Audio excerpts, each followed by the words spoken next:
Okey, Ustaz dah ada, insyaAllah. Boleh kita mulakan Ustaz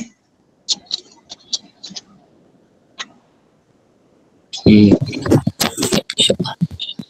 Bismillahirrahmanirrahim. Alhamdulillahirrahmanirrahim. Wassalatu wassalamu ala asyrafil anbiya'i wal mursalin ala alihi wa ajma'in. Assalamualaikum warahmatullahi wabarakatuh. Wassalamualaikum warahmatullahi wabarakatuh. Pertama-tamanya, marilah kita sama-sama niatkan dalam bahawa kita berada dalam majlis malam ini adalah Allah Subhanahu wa Ta'ala, insya-Allah. Terlebih dahulu saya ingin mengalu-alukan kedatangan guru kita, pembimbing kita, iaitu Al-Fadil Ustaz Syahrul Hisam bin Zulkifli. Selamat datang Ustaz. Assalamualaikum. Begitu juga kepada sahabat-sahabat saya yang sentiasa bersama-sama saya bagi menjayakan program kuliah kita pada malam ini, iaitu Tuan Haji Muhammad Akmal, Puan Haja Anizan dan juga Puan Haja Norehan.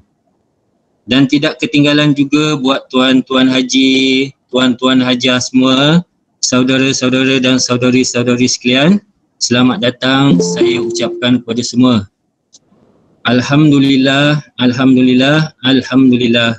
Marilah kita sama-sama merapatkan rasa syukur kita kepada Allah Subhanahu wa Ta'ala kerana dengan izinnya, dengan sifat kasihnya, penyayangnya, dia berpeluang untuk kita sama-sama berada dalam masjid ilmu pada malam ini. Dia berpuas, Ustaz telah menerangkan dengan begitu jelas berkenaan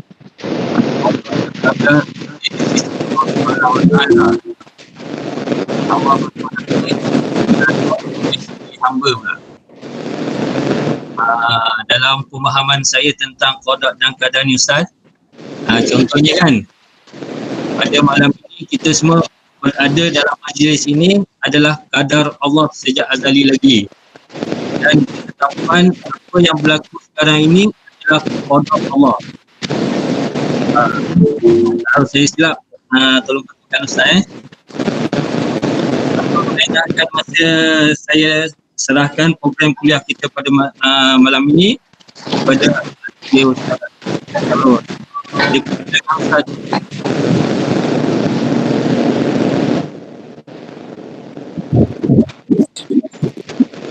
Bismillahirrahmanirrahim. Assalamualaikum warahmatullahi wabarakatuh. Muslimin muslimat yang dirahmati dan dipilih oleh Allah Subhanahu wa Ta'ala sekalian, seperti biasa sebelum kita mula ni pastikan semua tutup mic saya tengok ada yang masih buka mic tu.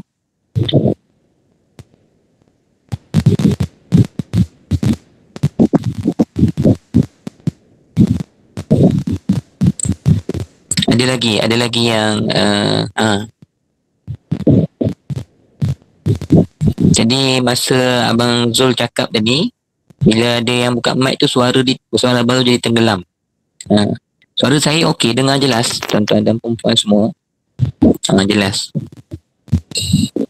Ada Haji Wahid, tutup mic Haji Wahid. Tak bergerak.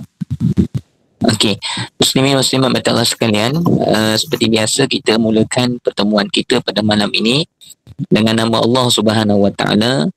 Mudah-mudahan kita dirahmati dan diberkati oleh Allah sepanjang kita bersama-sama pada malam ini, insya-Allah.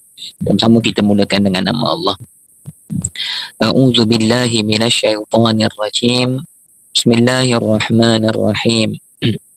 Alhamdulillahi rabbil alamin wa bihi nasta'in. Wassalatu wassalamu ala rasulil amin asyrafil anbiya'i wal mursalin wa ala alihi wa sahbihi ajma'in. Asyhadu an la ilaha illallah wahdahu la syarika lah wa asyhadu anna sayyidana Muhammadan abduhu wa rasuluh. Allahumma salli ala sayyidina Muhammad wa ala alihi wa sahbihi wa barik wa sallim. Subhanaka la ilma lana illa ma 'allamtana innaka antal alimul hakim. Qala rabbi shrah li sadri wa yassir li amri wa halul 'uqdatam min lisani yafqahu qawli.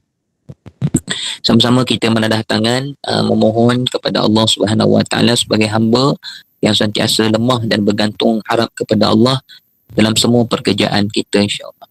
Rabbana zidna ilman nafi'a warzuqna fahman wasi'a. Ya Allah, tambahkan kepada kami ilmu yang terus memberikan manfaat kepada kehidupan kami, dunia dan akhirat kami, ya Allah.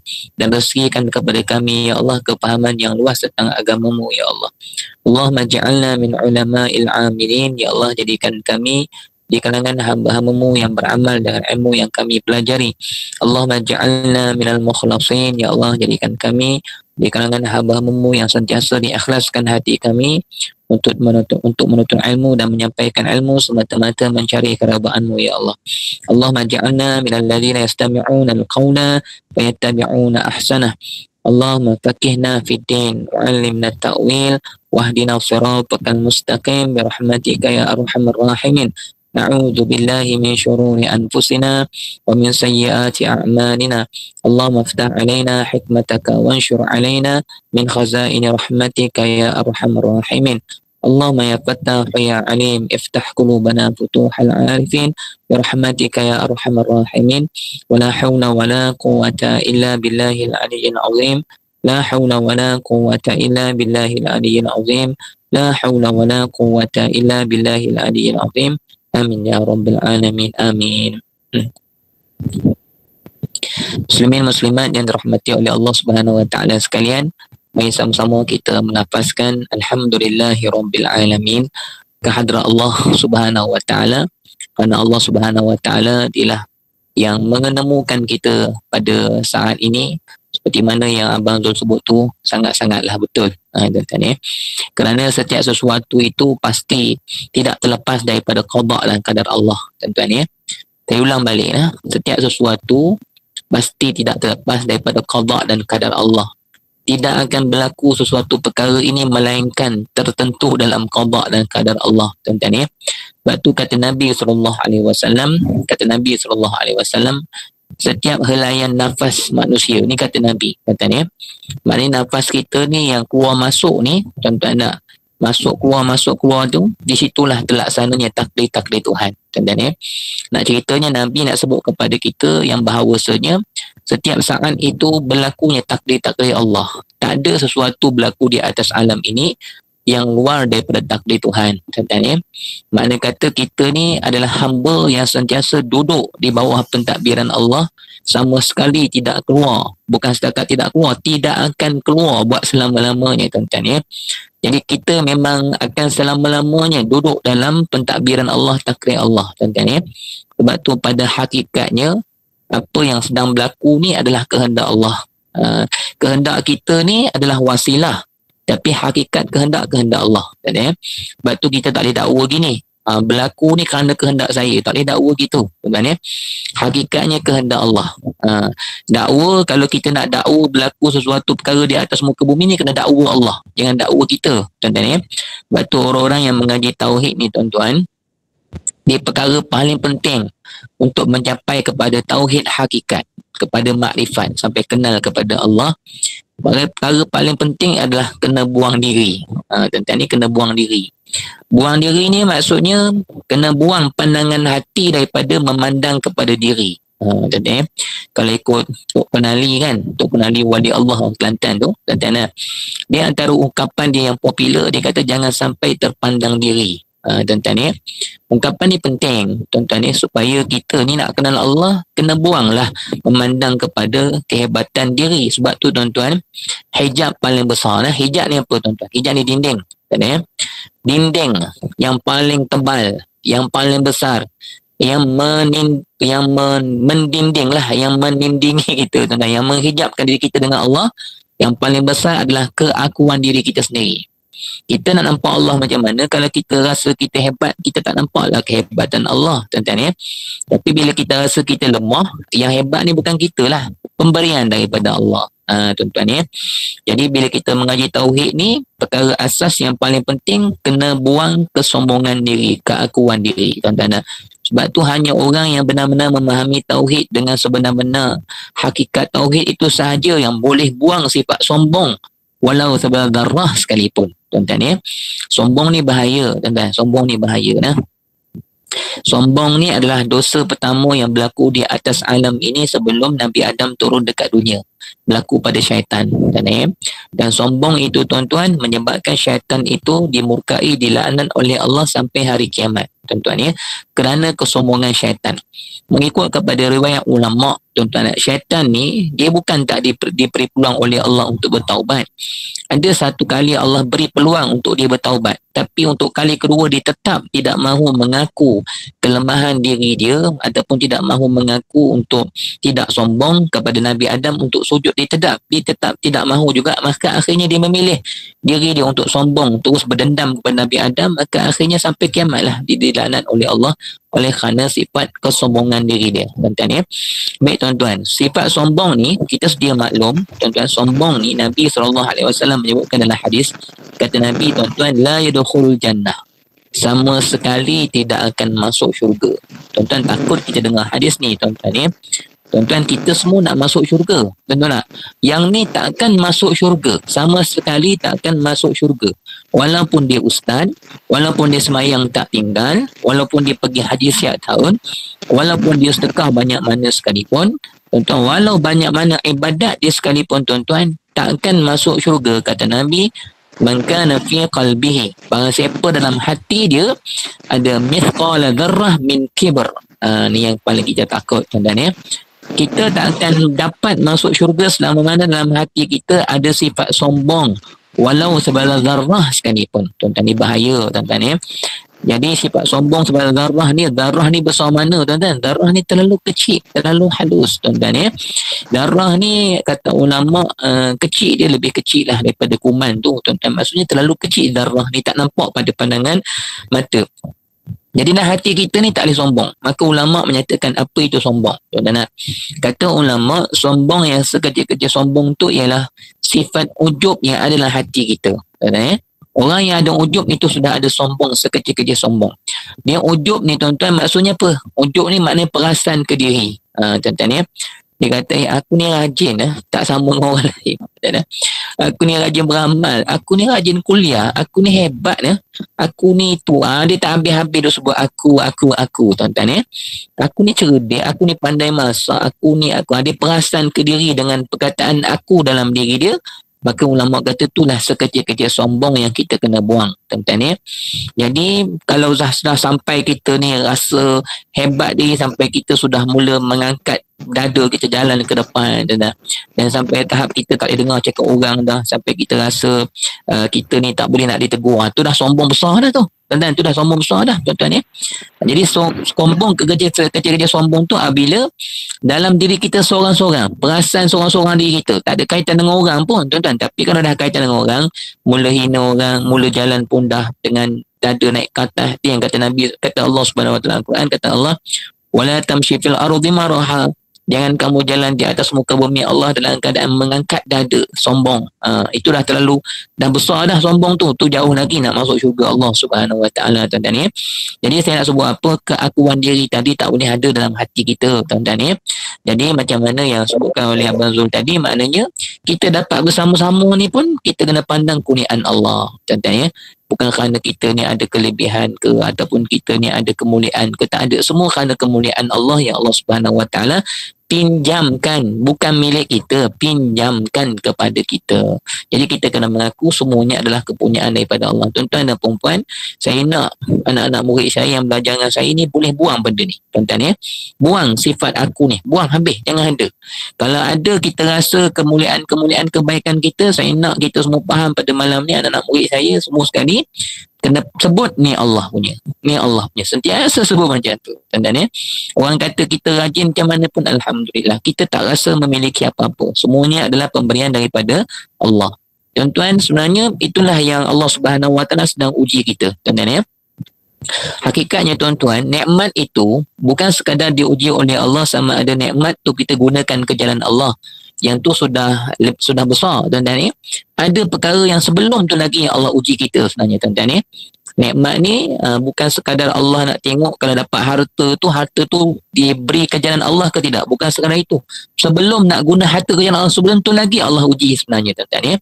Jadi nikmat ni tuan-tuan, antara ujian besarnya tuan-tuan, nikmat ni adalah Allah nak uji kita macam mana hati kita mendapat nikmat dan dapat balik kepada Allah dengan kita nampak nikmat tu datang daripada Allah. Itu perkara pertama tuan-tuan ya, yang sebenarnya yang Allah Subhanahu Wa Taala nak uji kita. Tu ada yang share screen tu. Takut terbuka apa perkara-perkara lain tu lah. Terbuka gambar ke apa.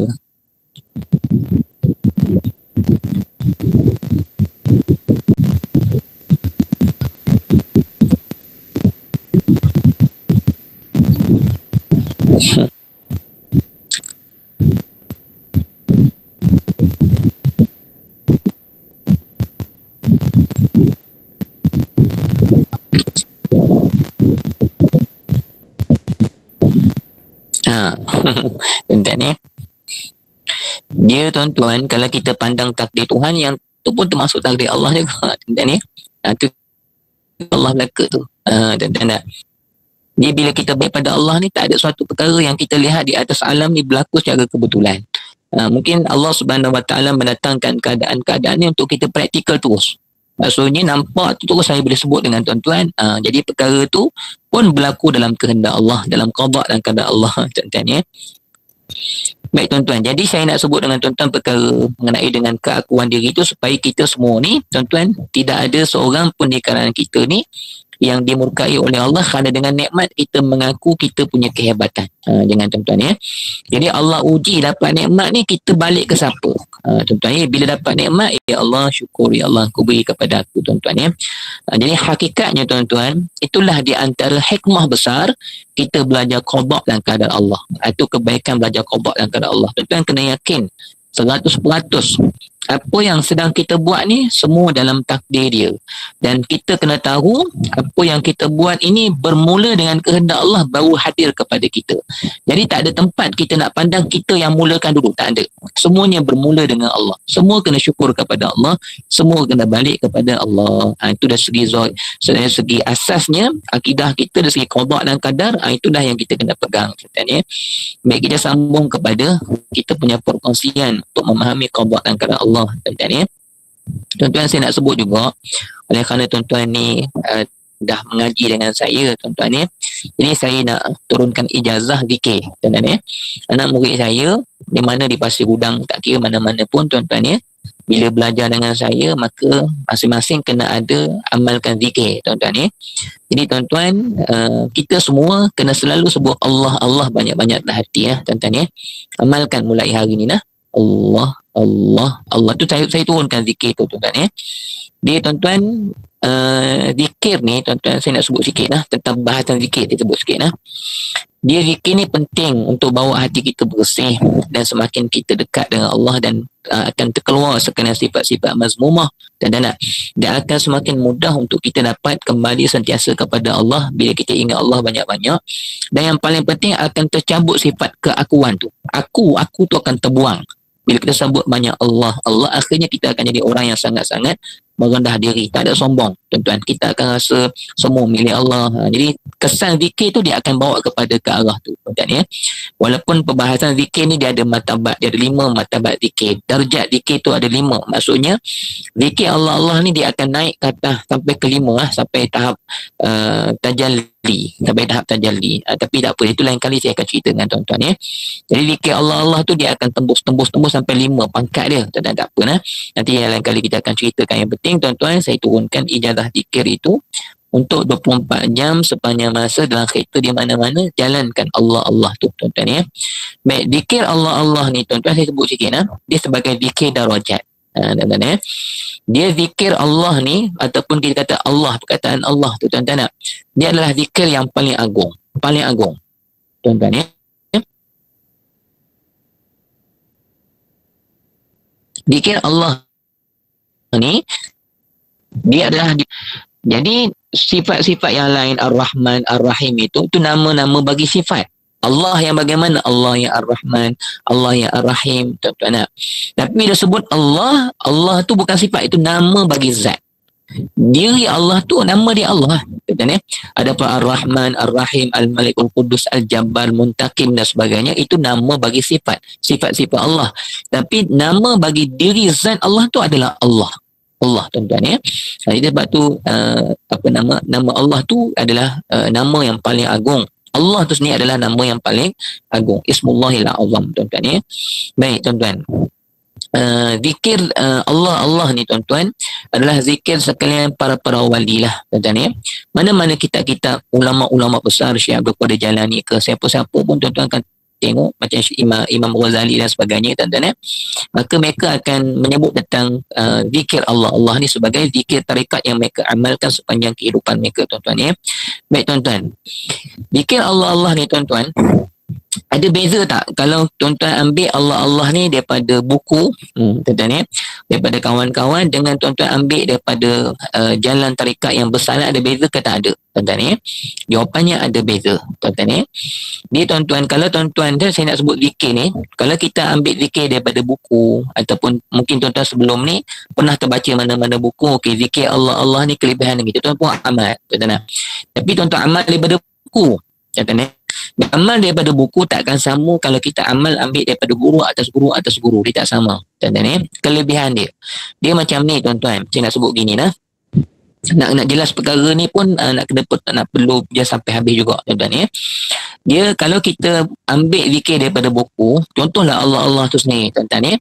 Dia jadi kebaikan, dia jadi pahala, tuan-tuan. Dia jadi mengangkat juga kebersihan jiwa hati kita, tuan-tuan. Cuma dia akan agak lambat sedikit. Kalau Allah Subhanahu Wa Taala nak kurniakan, Allah boleh bagi cepat, tu kehendak Allah, tuan-tuan. Tapi dari segi adatnya, bila kita zikir seorang-seorang kita, tidak ada kesenambungan dengan guru-guru dan sebagainya, dia punya cahaya zikir tu agak kurang. Ini tuan-tuan boleh tengok dalam kitab-kitab tasawuf yang besar-besar, dia akan sebut perkara ni, tuan-tuan. Jadi maksudnya kelebihan zikir itu punya cahaya yang betul-betul cepat, kuat, nak bawa hati kita dengan lebih cepat dekat kepada Allah tu, dia akan lambat sedikit. Maksud kata, bukan zikir Allah yang ambil daripada buku ke ataupun daripada kawan-kawan tu langsung tak ada faedah. No, tuan-tuan, ada pahala, Allah sayang kita, tuan-tuan, dekat dengan Allah. Tapi mungkin nak sampai jadi kekasih Allah, yang tu mungkin tak sampai. Kalau ikut adat tak sampai. Tapi kalau Allah tak sampai, kalau Allah sampai, cuma ikut adat kebiasaannya, ulama-ulama sebut dalam kitab tasawuf macam tu lah keadaannya, tuan-tuan kita. Baik, yang kedua, kalau tuan-tuan ambil daripada mana-mana zikir tarikat Allah ni, katalah ambil daripada syekh mana-mana, tuan-tuan, dia kata okay, zikir Allah. Yang kedua, syekh tu pula kena tengok. Kalau dia punya zikir itu sampai ke Nabi sekalipun, katalah daripada Nabi turun dan sebagainya, tapi syekh yang hidup tu sekarang, katalah nama dia siapa, katalah Syekh Al-Linggi ke, contohlah, tuan-tuan, contoh namanya Al-Linggi. Tuan-tuan jumpa dengan dia, syekh saya nak beramal zikir. Jadi Al-Linggi ni bagi tuan-tuan syekh zikir Allah. Baik. Pun boleh jadi cahaya tu akan kurang kalau Syekh Al-Linggi yang pegang zikir Allah ni, dia itu sendiri, tuan-tuan, syekh itu sendiri dalam keadaan masih bergulungan dengan nafsu, masih dia tu buat dosa maksiat banyak dan sebagainya. Syekh yang pegang zikir tu dia sendiri belum sampai kepada Allah. Jadi keberkatan dia turunkan zikir kepada kita tu pun kadang-kadang kurang memberi bekas kepada kita. Nanti saya akan cerita pengalaman kepada tuan-tuan ya. Jadi tuan-tuan nak ambil zikir Allah yang betul-betul boleh menyuluh hati kita sampai menjadi kekasih Allah, tuan-tuan kena ambil pemegang zikir Allah ni, yang mana pemegang itu wali Allah. Tuan-tuan ya.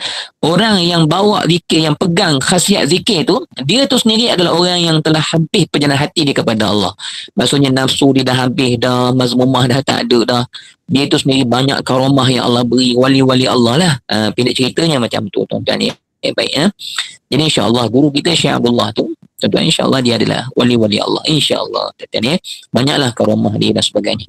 Saya masa mula jumpa dengan Syekh Abdullah ni, tuan-tuan ya, saya punya hati tu banyaklah dia koreknya, tuan-tuan. Tanpa kita cerita pun dia baca Allah. Saya tak, yalah, maknanya tunduk je lah, tuan-tuan ya. Jadi banyaklah karamah Syekh ni, banyak, tuan-tuan ya. Kalau duduk depan Syekh ni, dia tengok kita tu, dia tahulah tuan-tuan ni keadaan hati kita dan sebagainya. Tuan-tuan jangan pelik, wali kena macam tu sebab dia doktor rohani. Tuan-tuan. Kalau doktor perubatan biasa, dia akan diagnose kita, pening kita, sakit perut kita kan. Dia akan tanya kita sakit apa. Itu doktor perubatan zahir. Tuan-tuan. Kita cerita lah, awak ni gastrik kata dia.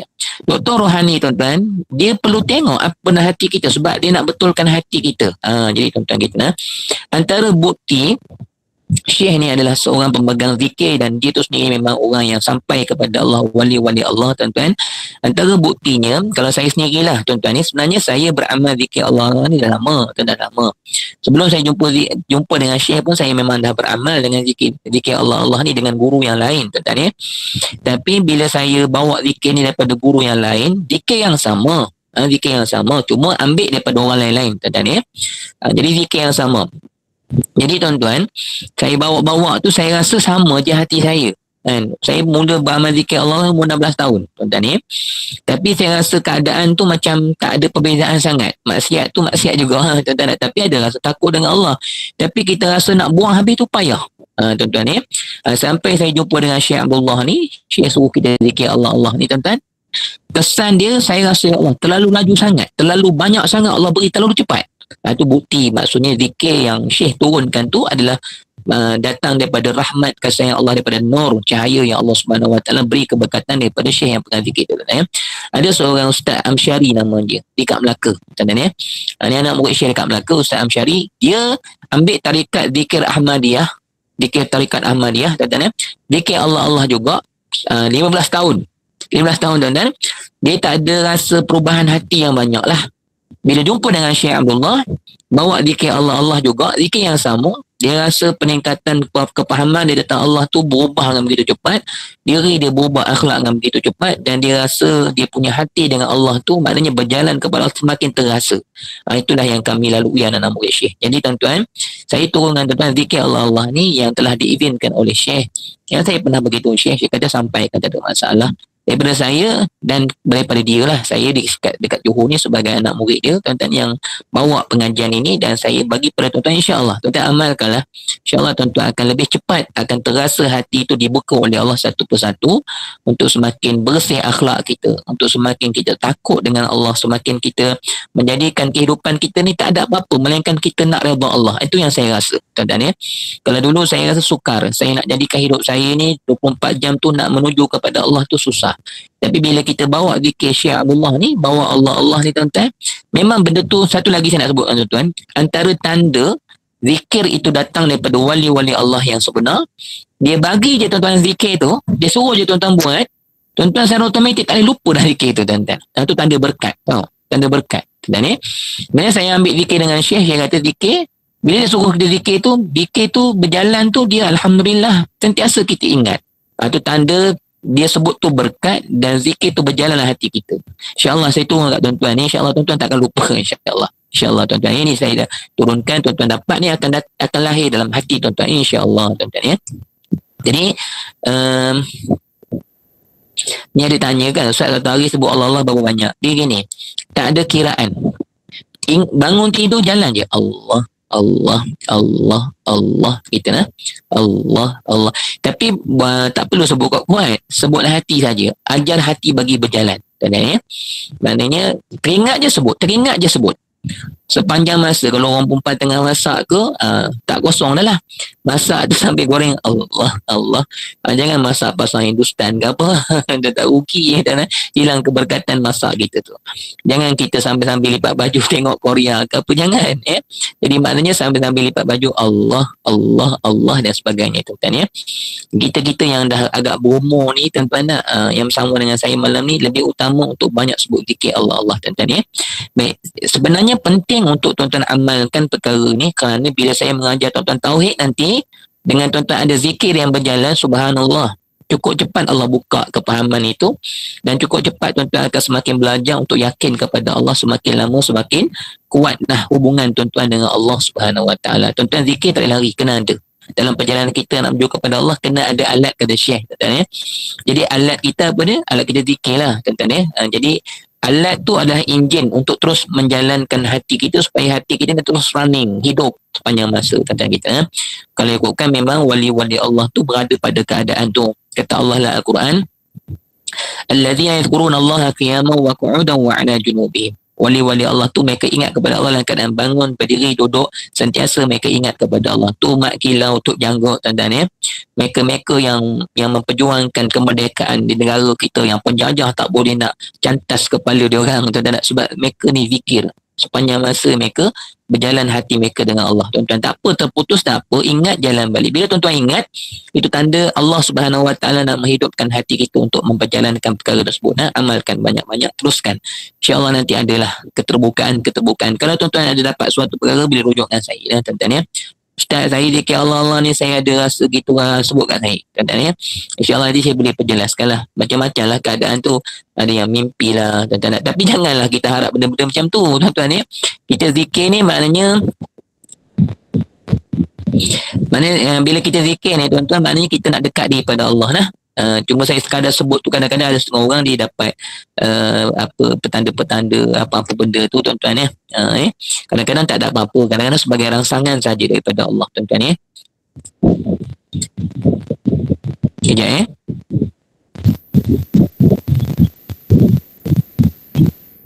Ya, maknanya sebut zikir Allah, Allah itulah hati sepanjang masa, tuan-tuan ya. Jalan je Allah, Allah, Allah gitu lah. Baik, nanti ada rezeki, tuan-tuan, kalau diizinkan oleh Allah, pandemik ni dah habis, kita boleh sama-sama pergi Terengganu, kita pakat-pakat jumpa Syekh, tuan-tuan ya.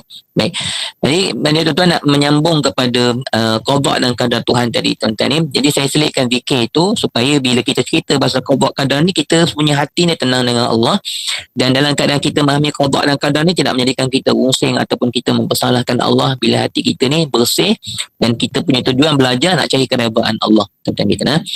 Baik, tuan-tuan, jadi qada dan qadar lagi tu saya dah sebut tentang maksud qada dan qadar, selesai, tuan-tuan ya. Kemudian tentang hadis Nabi dari segi hak ketuhanan ya, dari segi hak Allah tu kita dah bicara, tuan-tuan ya. Maksudnya dari segi sisi Allah, dialah mengaturkan segala-galanya yang kita wajib pegang, percaya, yakin 100% memang yang sedang berlaku di atas alam pada hari ini semuanya tidak ada lepas daripada kehendak Allah sejak azali, tuan-tuan ya. Bahkan kalau kita boleh sebut Allah, Allah itu pun kehendak dia lah tu hakikatnya. Kalau tidak, kita tak akan teringat pun nak sebut nama dia. Sebab tu kata Nabi SAW, hadis kursi adalah hadis, tuan-tuan, bukan hadis kursi, hadis kata Nabi, bila Allah Subhanahu Wa Taala kasih kepada seseorang, kata apa tanda Allah kasih kat kita?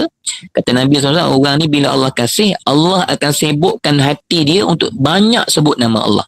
Jadi tuan-tuan, bila kita punya hati ni teringat nak sebut nama Allah, tu tanda Allah kasih dengan tuan-tuan, tu tanda Allah nak tuan-tuan dekat dengan dia. Jadi kita kena raikanlah perkara yang Allah Subhanahu Wa Taala telah cetuskanlah hati kita, kita kena sambut perkara tu. Jangan bila kita teringat nak sebut nama Allah, kita pun buat tak tahu. Itu berarti kita ni mengabaikan kehendak Allah yang Allah nak panggil kita untuk semakin dekat dengan dia, tuan-tuan ya. Itu tanda. Jadi seseorang yang Allah nak jadikan dia kekasih Allah, Allah akan buat dia sibuk zikir kepada Allah. Tapi tuan-tuan, jangan pula kita syok sendiri. Tuan-tuan ya. Jangan kita rasa, oh aku ni Allah buat aku zikir ni, aku nak jadi wali. Tuan-tuan, hebat aku ni. Jadi ujuk pula, tuan-tuan. Dengan zikir tu menjadikan dia ujuk pula, rasa diri dia hebat pula. Banyak zikir tu, orang lain tak zikir, aku ni zikir ni, hebat aku ni. Itu tipu daya syaitan juga, tuan-tuan. Semakin berzikir, semakin rasa diri hebat, itu sebenarnya telah dimasuki oleh syaitan. Bila kita zikir, Alhamdulillah ya Allah, kau buat aku zikir ya Allah. Teruskan zikir, Alhamdulillah ya Allah, Alhamdulillah. Gitu, tuan. Jangan rasa hebat pada orang lain, sebab kita memang tak hebat. Yang hebat tu Allah menghebatkan kita. Kalau kita rasa lebih daripada orang lain pun, Alhamdulillah Allah yang buat kita. Bukan kita lebih tu kerana kemuliaan diri kita yang datang daripada diri kita, tak.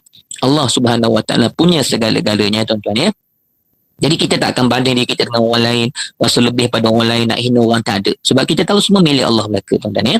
InsyaAllah, tuan-tuan, banyak zikir Allah ni, kita akan semakin faham tentang siapa kita, siapa Allah, dan bagaimana kita melalui diri kita dengan makhluk ni. Kita akan sentiasa dalam keadaan merendah diri, tidak ada sifat-sifat yang buruk dalam hati kita. Hakikat kita mengaji tauhid ni, tuan-tuan, nak capai ke tahap tu sebenarnya, tuan-tuan ya. Kita nak mendapat keredaan Allah di sepanjang kehidupan kita. Tu hakikat kita mengaji tauhid, tuan-tuan ya. Baik, perkara yang ketiga, tuan-tuan ni, perkara yang ketiga, kalau saya sebut yang lepas mengenai dengan 50,000 tahun tentang qada qadar tu semua telah ditentukan oleh Allah. Perkara yang ketiga dari segi hak Tuhan, dan dari segi hak Allah ni, dia ada 4 ni, tuan-tuan ni. Jadi perkara yang ketiga kita sambung hari ni ialah tuan-tuan, kita kena wajib i'tikad, pegang, yakin 100% pegang dalam hati kita apa yang kita tengok ni tuan-tuan, hakikat semua datang daripada Allah, bukan datang daripada alam, bukan datang daripada makhluk. Itu perkara yang ketiga dari segi hak Tuhan, tuan-tuan ya. Maksudnya kita tak boleh nampak masak bini tu daripada bini kita. Hakikatnya bini kita masak tu pun datang daripada Allah. Tuan-tuan ya. Kalau tuan-tuan tengok tengah bawa kereta, tuan-tuan tak, ada motor laju ni potong kita. Kalau kita tak balik pada Allah, kita akan marah. Celaka budak ni. Tuan-tuan, kita jadi marah dengan budak yang bawa motor. Apa? Tapi tuan-tuan, bila kita mengaji tauhid ni, kita kena tahu tu pun tak terlepas daripada kehendak Allah. Maksudnya apa yang tuan-tuan tengok di atas alam ni 100% kena pegang, semuanya adalah bermula daripada Allah. Itu perkara yang ketiga. Dan ni hak Tuhan ni, tuan-tuan, hak dia. Kita kena balikkan kepada perkara ni, kepada hak dia, tuan-tuan ya. Baik, itu perkara yang ketiga. Maknanya tengok apa pun dari Allah, tuan-tuan ya. Baik, untuk memahami konsep ni, tuan-tuan kena ada 3 perkara. Kena ada 3 perkara. Pertama, kena faham setiap suatu perkara yang kita lihat di atas alam ni, kena faham minallah. Itu pertama, minallah. Yang kedua, billah. Yang ketiga, ilallah. Ni perkara ni kalau tuan-tuan buka kitab-kitab hakikat, tasawuf dan sebagainya, kita mengenal diri, dia akan ada 3 perkara ni, tuan-tuan ya. Minallah, billah, ilallah. Itu 3 perkara ni kan ada. Baik, minallah, mina Allah. Minallah, tuan-tuan ya. Minallah ni maksudnya daripada Allah. Itu perkara pertama. Dalam keadaan kita memandang alam ni, sama ada kita memandang diri kita ke, kita memandang anak-anak kita ke, memandang makhluk ke, tengok alam semua sekali, tuan-tuan nak. Hatta diri kita sendiri pun, kita kena nampak semuanya minallah. Itu yang pertama, daripada Allah. Tak ada daripada makhluk ke, daripada alam secara sendiri, tak ada. Tak ada sendiri. Semua daripada Allah. Sekejap zarah pun daripada Allah. Itu pertama. Kemudian billah. Billah ni tuan-tuan maksudnya, contoh tuan-tuan, saya tuan-tuan nak boleh bersama dengan tuan-tuan pada malam ni daripada Allah. Ataupun kita katakan matahari lah, bagi contoh matahari. Baik tuan-tuan ya. Matahari tu kejadian dia daripada Allah dan ada cahaya dan dia mampu menerangi minallah daripada Allah. Maksudnya cahaya tu bukan kuasa matahari. Itu adalah daripada Allah yang memberikan cahaya yang menerangi alam ni, hakikatnya Allah. Matahari ni sebagai wasilah sahaja, tuan-tuan ya. Sebagai makhluk perantaraan. Tu minallah daripada Allah. Baik, billah macam mana? Billah ni tuan-tuan maksudnya cahaya yang keluar daripada matahari yang sedang mengalir itu, dia tak akan mengalir dengan sendiri melainkan dengan Allah. Billah ni bahasa Arab, bahasa Melayu kita maksudnya dengan Allah. Minallah tadi daripada Allah, billah ni dengan Allah. Tuan-tuan ya. Matahari tu mungkin susah sikit, tuan-tuan ya. Mudah saya lah sekarang ni tuan-tuan, lagi mudah kita nak faham. Gini tuan-tuan ya. Saya ni daripada Allah. Baik, billah ni maknanya saya sedang bercakap sekarang ni, bukan saya sedang bercakap ni dengan saya. Saya boleh bercakap ni dengan dia lah. Tanpa dia tak akan keluar suara saya. Dan setiap ucapan saya ni dengan dia lah. Maksudnya dia yang bersama dengan saya sekarang ni, yang pegang bibir saya, yang pegang suara saya, yang pegang akal saya, sehingga saya sedang berkata-kata ni dengan dia. Maksudnya kalau tuan-tuan kata saya melihat dengan apa? Adakah kita kata kita melihat dengan mata? No. Adakah kita kata kita melihat dengan kuasa kita? No. So tuan-tuan sedang melihat dengan apa? Dengan kurniaan Allah. Dengan dia lah. Maksudnya kalau tanpa dia kita tak nampak. Yang kita lihat sekarang tak nampak, tuan-tuan ya. Itu maksudnya billah, dengan Allah, tuan-tuan ya. Maksudnya kita makan. Kita makan ni bukan kita makan dengan kuasa kita, tapi dengan Allah lah kita boleh makan. Dengan Allah lah kita boleh telan makanan tadi. Tanpa Allah nak telan makanan macam mana? Jadi kita memang daripada Allah dan kita punya perbuatan ni dengan dia. Dia yang bersama kita, menggerakkan kita, menelankan nasi, itu dia segala-galanya. Itu billah, tuan-tuan ya. Baik, ilallah. Ilallah ni balik pada Allah semula. Ilallah ni kepada Allah. Daripada Allah, dengan Allah dan kembali kepada Allah. Apa maksud kembali kepada Allah? Okay, baik. Macam saya, kalau sekarang saya tengah mengajar tuan-tuan tak? Saya mengajar ni kan kepunyaan Allah. Allah yang tolong saya untuk mengajar, maka saya kena gunakan sekalian nikmat ni semata-mata untuk mencari keredaan dia. Jangan saya mengajar ni kerana nakkan perhatian orang, nak orang puji saya. Kalau gitu saya tak ada ilallah. Saya tak ada balik pada Allah. Kan ni kepunyaan dia. Maka bila kepunyaan dia, kita wajib menggunakan kepunyaan dia untuk zat dia balik. Jangan untuk selain daripada Allah. Kerana memang ini kepunyaan dia. Ni yang kita kata kalau kita ambil nikmat ni, kata nak kita guna untuk orang puji kita, berarti kita ni telah menggunakan nikmat Allah untuk lawan Allah balik. Jadi perkara tu tak ada adab, bahkan perkara tu berdosa di sisi Allah Subhanahu Wa Taala, tuan-tuan ya. Kalau semayang contohnya, kita nak solat ni, itu daripada Allah. Tu yang kita rasa nak solat, alhamdulillah Allah yang buat kita datang untuk solat. Baik, bila kita boleh angkat takbir, itu dengan Allah. Tanpa Allah kita tak akan boleh solat sampai bagi salam, takkan boleh baca Fatihah. Jadi dengan Allah lah kita boleh solat sampai habis, sampai bagi salam. Dan solat ni adalah untuk Allah, bukan untuk kita. Tuan-tuan ya. Mana tuan-tuan kena sedar dalam hati kita, yang kita angkat takbir ni, Allah lah hakikatnya yang mengangkatkan tangan kita. Sebab kita bukan ada kuasa, tuan-tuan ya. Kita bukannya ada daya upaya. Habis tu daya upaya datang dari siapa? Dia lah yang maha sentiasa bersama dengan kita. Tuan-tuan, sebab tu Allah Subhanahu Wa Taala menyatakan dalam Al-Quran, kata Allah, wallahu ma'akum aina ma kanu. Dialah Allah yang bersama kamu di mana sahaja kamu berada. Maksudnya kita ni sentiasa ada dengan Allah. Sebab kalau tanpa Allah, nak bernafas pun tak boleh. Tuan-tuan kita. Itu yang kita pegang i'tikad, maknanya semua datang daripada Allah. Tu yang ketiga. Yang keempat, ni yang Abang Zul tanya tu, tuan-tuan ya. Baik, ini dari segi hakikat kita berpegang kepada Allah. Baik, dari segi yang keempat, tuan-tuan kena yakin dan pegang juga perkara ni, tuan-tuan ya. Ni perkara ni kadang-kadang tak boleh cerita sangat pada orang awam, tuan-tuan ya. Bukan salah tak salah, macam mana orang awam yang belum lagi bertaubat kepada Allah, masih leka dengan dosa dan maksiat. Bila mereka faham perkara yang keempat ni, takut terus leka. Dia sebab tu ada kadang-kadang perkara-perkara ni, maknanya kita nak cerita ni tengok keadaan orang juga, tuan-tuan ya. Baik, yang keempat apa dia? Wajib kena yakin, percaya, tuan-tuan, dalam hati kita pegang dengan yakin, baik dan buruk semuanya datang daripada Allah. Yang ni yang kita kena pegang sungguh-sungguh, tuan-tuan ya. Dalam hadis Nabi, tuan-tuan, kata Nabi SAW dalam hadis kedua, kalau tuan-tuan buka dalam kitab Imam Nawawi rahimahullah ta'ala, tuan-tuan ya, kitab hadis 40, dalam hadis yang kedua, Nabi SAW menyebutkan, kata Nabi, wa tu'mina bil qadri khairihi wa syarrihi, yakni beriman dengan qada dan qadar Allah, baik dan buruk, hakikatnya semua datang daripada Allah. Ni perkara yang keempat yang kita kena pegang dari segi hak ketuhanan, itu hak dia. Tuan-tuan ya. Baik, nanti kita akan jernihkan pula keadaan-keadaan ni dari segi kehambaan kita bagaimana, tuan-tuan ya. Baik tuan-tuan, kalau tanya dari segi akidahnya, tuan-tuan ya, Ustaz, habis tu yang mencuri tu, tuan-tuan, yang berlaku zina ke, kafir ke dan sebagainya tu bagaimana kan? Hakikat, ya betul. Maknanya memang tidak terlepas daripada takdir Allah, tuan-tuan ya. Baik, itu dari segi kita berpegang kepada hak ketuhanan. Hak dia lah, hak Allah Subhanahu Wa Taala menjadikan segala sesuatu, tuan-tuan ya. Baik, selesai yang tu. Pegang yang tu dulu, tuan-tuan ya. I'tikad kita memang macam tu lah. Kita tak boleh kata maknanya hatta Dajjal ke, syaitan ke, semua datang daripada Allah lah ke, tuan-tuan ya. Maksudnya syaitan yang merosakkan orang dan sebagainya, semua datang daripada takdir Tuhan. Nak ceritanya, tuan-tuan, tak ada makhluk di atas alam pada hari ni yang terlepas daripada kekuasaan dan kebesaran Allah. Sebab tu yang kita kena takut hanyalah Allah, tuan-tuan kita. Baik, selesai yang tu, tuan-tuan. Baik, ini yang penting dari segi kehambaan kita pula. Tadi selesai daripada sudut dari segi kita beriktikad dari segi Allah Subhanahu Wa Taala sebagai Tuhan, dari segi hak dia, dari segi kekuasaan dia. Yang tu hak dia. Tentukan qada qadar kita, menjadikan kita wajib kita pegang segala-galanya milik dia, dan wajib kita mengaku semua kepunyaan dia, dan wajib kita pegang baik buruk semua datang. Itulah dari segi asasnya kita pegang, begitulah dari segi hak Allah, tuan-tuan. Habis, tuan-tuan ya. Tapi tak boleh belajar sekerat tu saja, tuan-tuan. Ni nak kena belajar dari segi jiwa kehambaan pula. Kalau kita pegang yang tu, habis kat situ, tu yang kadang-kadang jadi rosak tu. Kita punya perjalanan hidup tu jadi rosak, tuan-tuan ya.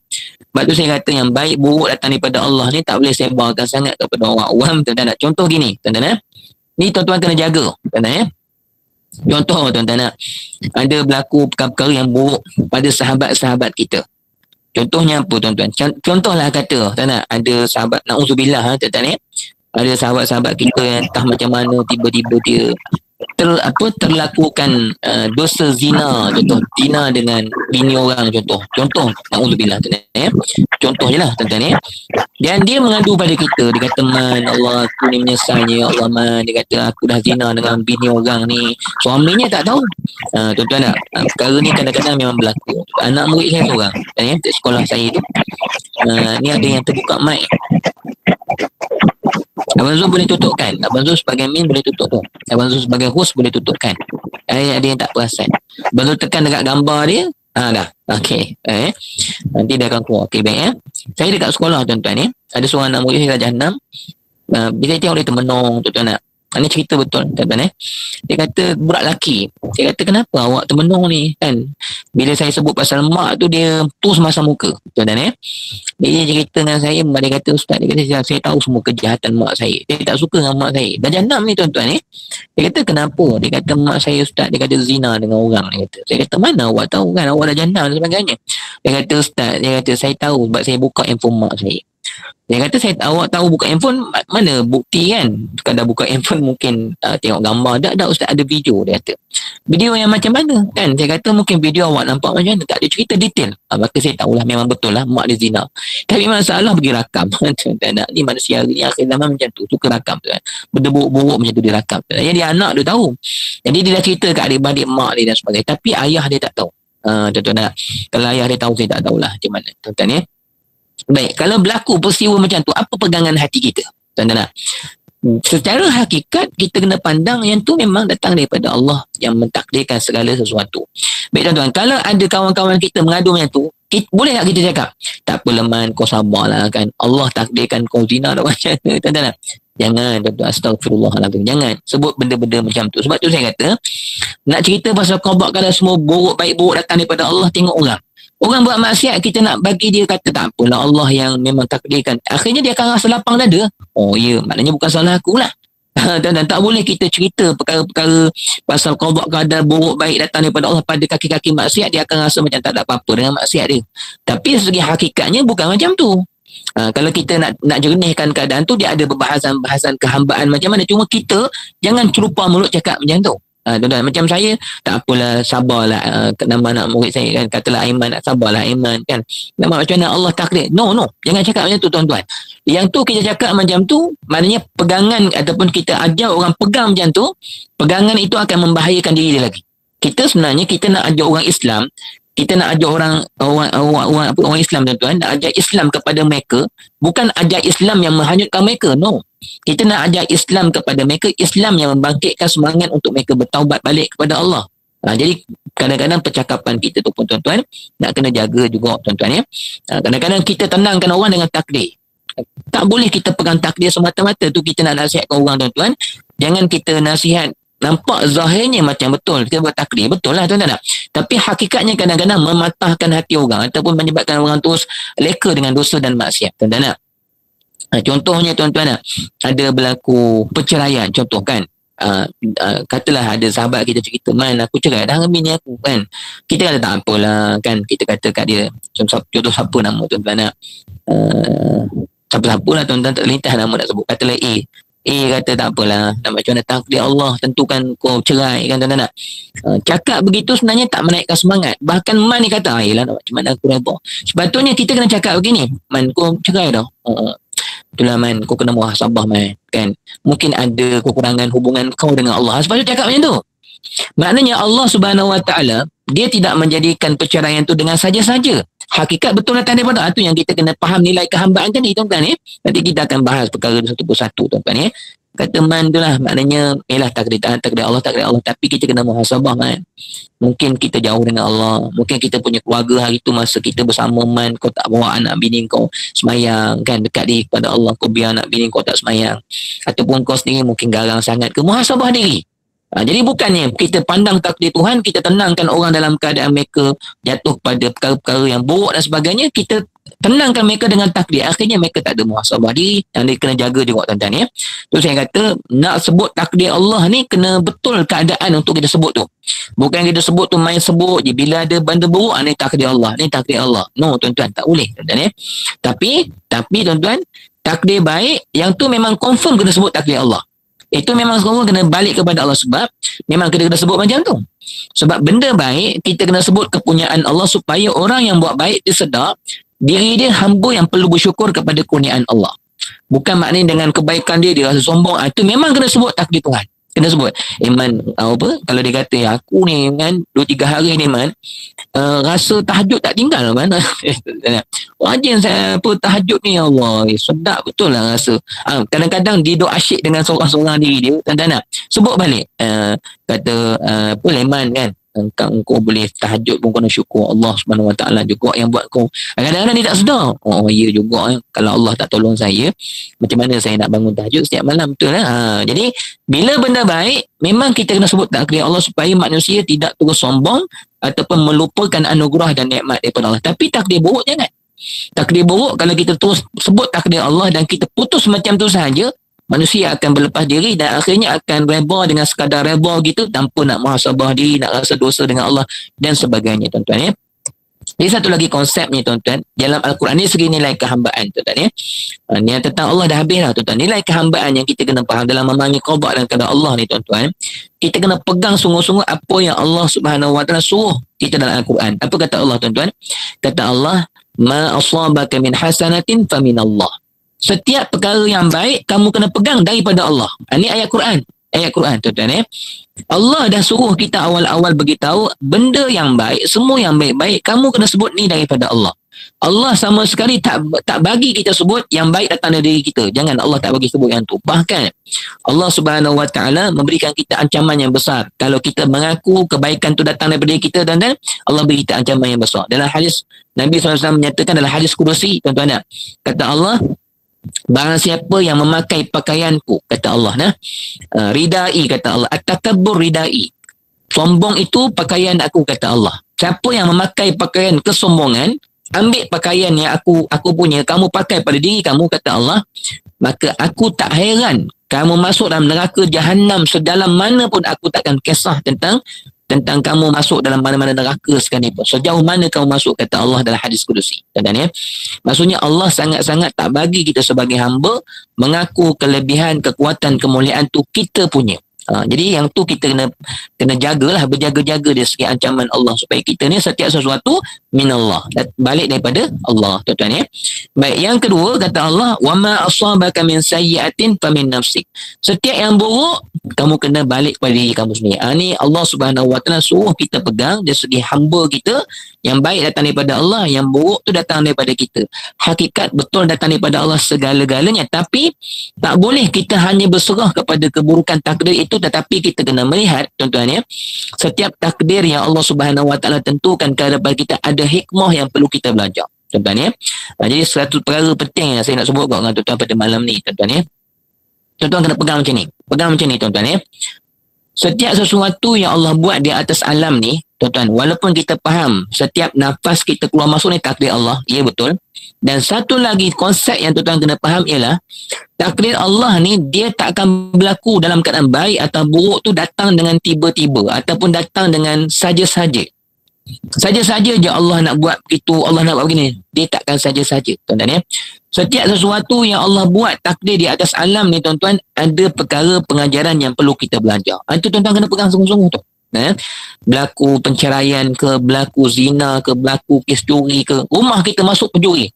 Kita tak boleh nak ada takdir Tuhan semata-mata. Kena muhasabah. Kenapa rumah aku masuk pencuri? Kenapa pencuri ni Allah pilih masuk ke rumah aku? Tuan-tuan, mungkin kita tak bayar, kita kurang sedekah ke?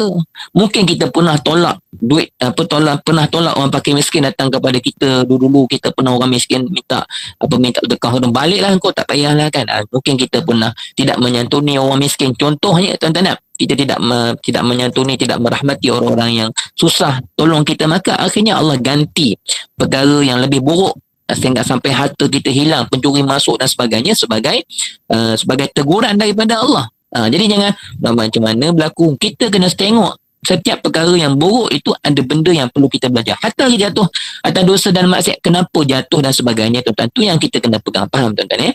Jadi mulai hari ni, tuan-tuan, kalau tengok berlaku maksiat sama diri kita, benda buruk, hatta wabak corona pada hari ni, tuan-tuan, ada orang kata nak macam mana ustaz, ni wabak corona datang daripada Allah sejak azali lagi, tuan-tuan, cakap begitu tak habis, tuan-tuan.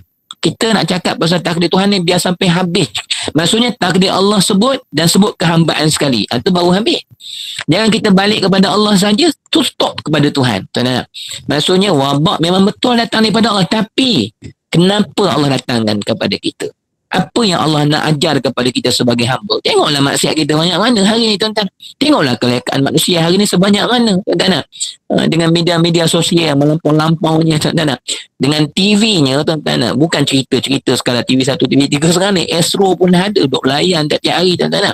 Bukan setakat Astro. Sekarang ni ada pula panggil apa, Netflix dan sebagainya, sanggup bayar setiap bulan dan sebagainya tuan-tuan. Kelekaan kita kepada Allah sebanyak mana tuan-tuan. Banyak mana kita buang masa kita dengan Tuhan tu, nak muhasabah tuan-tuan. Jadi maksudnya walaupun setiap sesuatu tu datang daripada Allah, tapi jangan pandang selapik sahaja.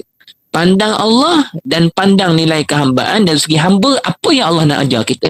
Hakikatnya tak ada sesuatu yang Allah buat dalam kehidupan kita ni dengan saja-saja yang pentingnya, maknanya Allah menjadikan sesuatu tu untuk kebaikan sekalian hamba-hambanya.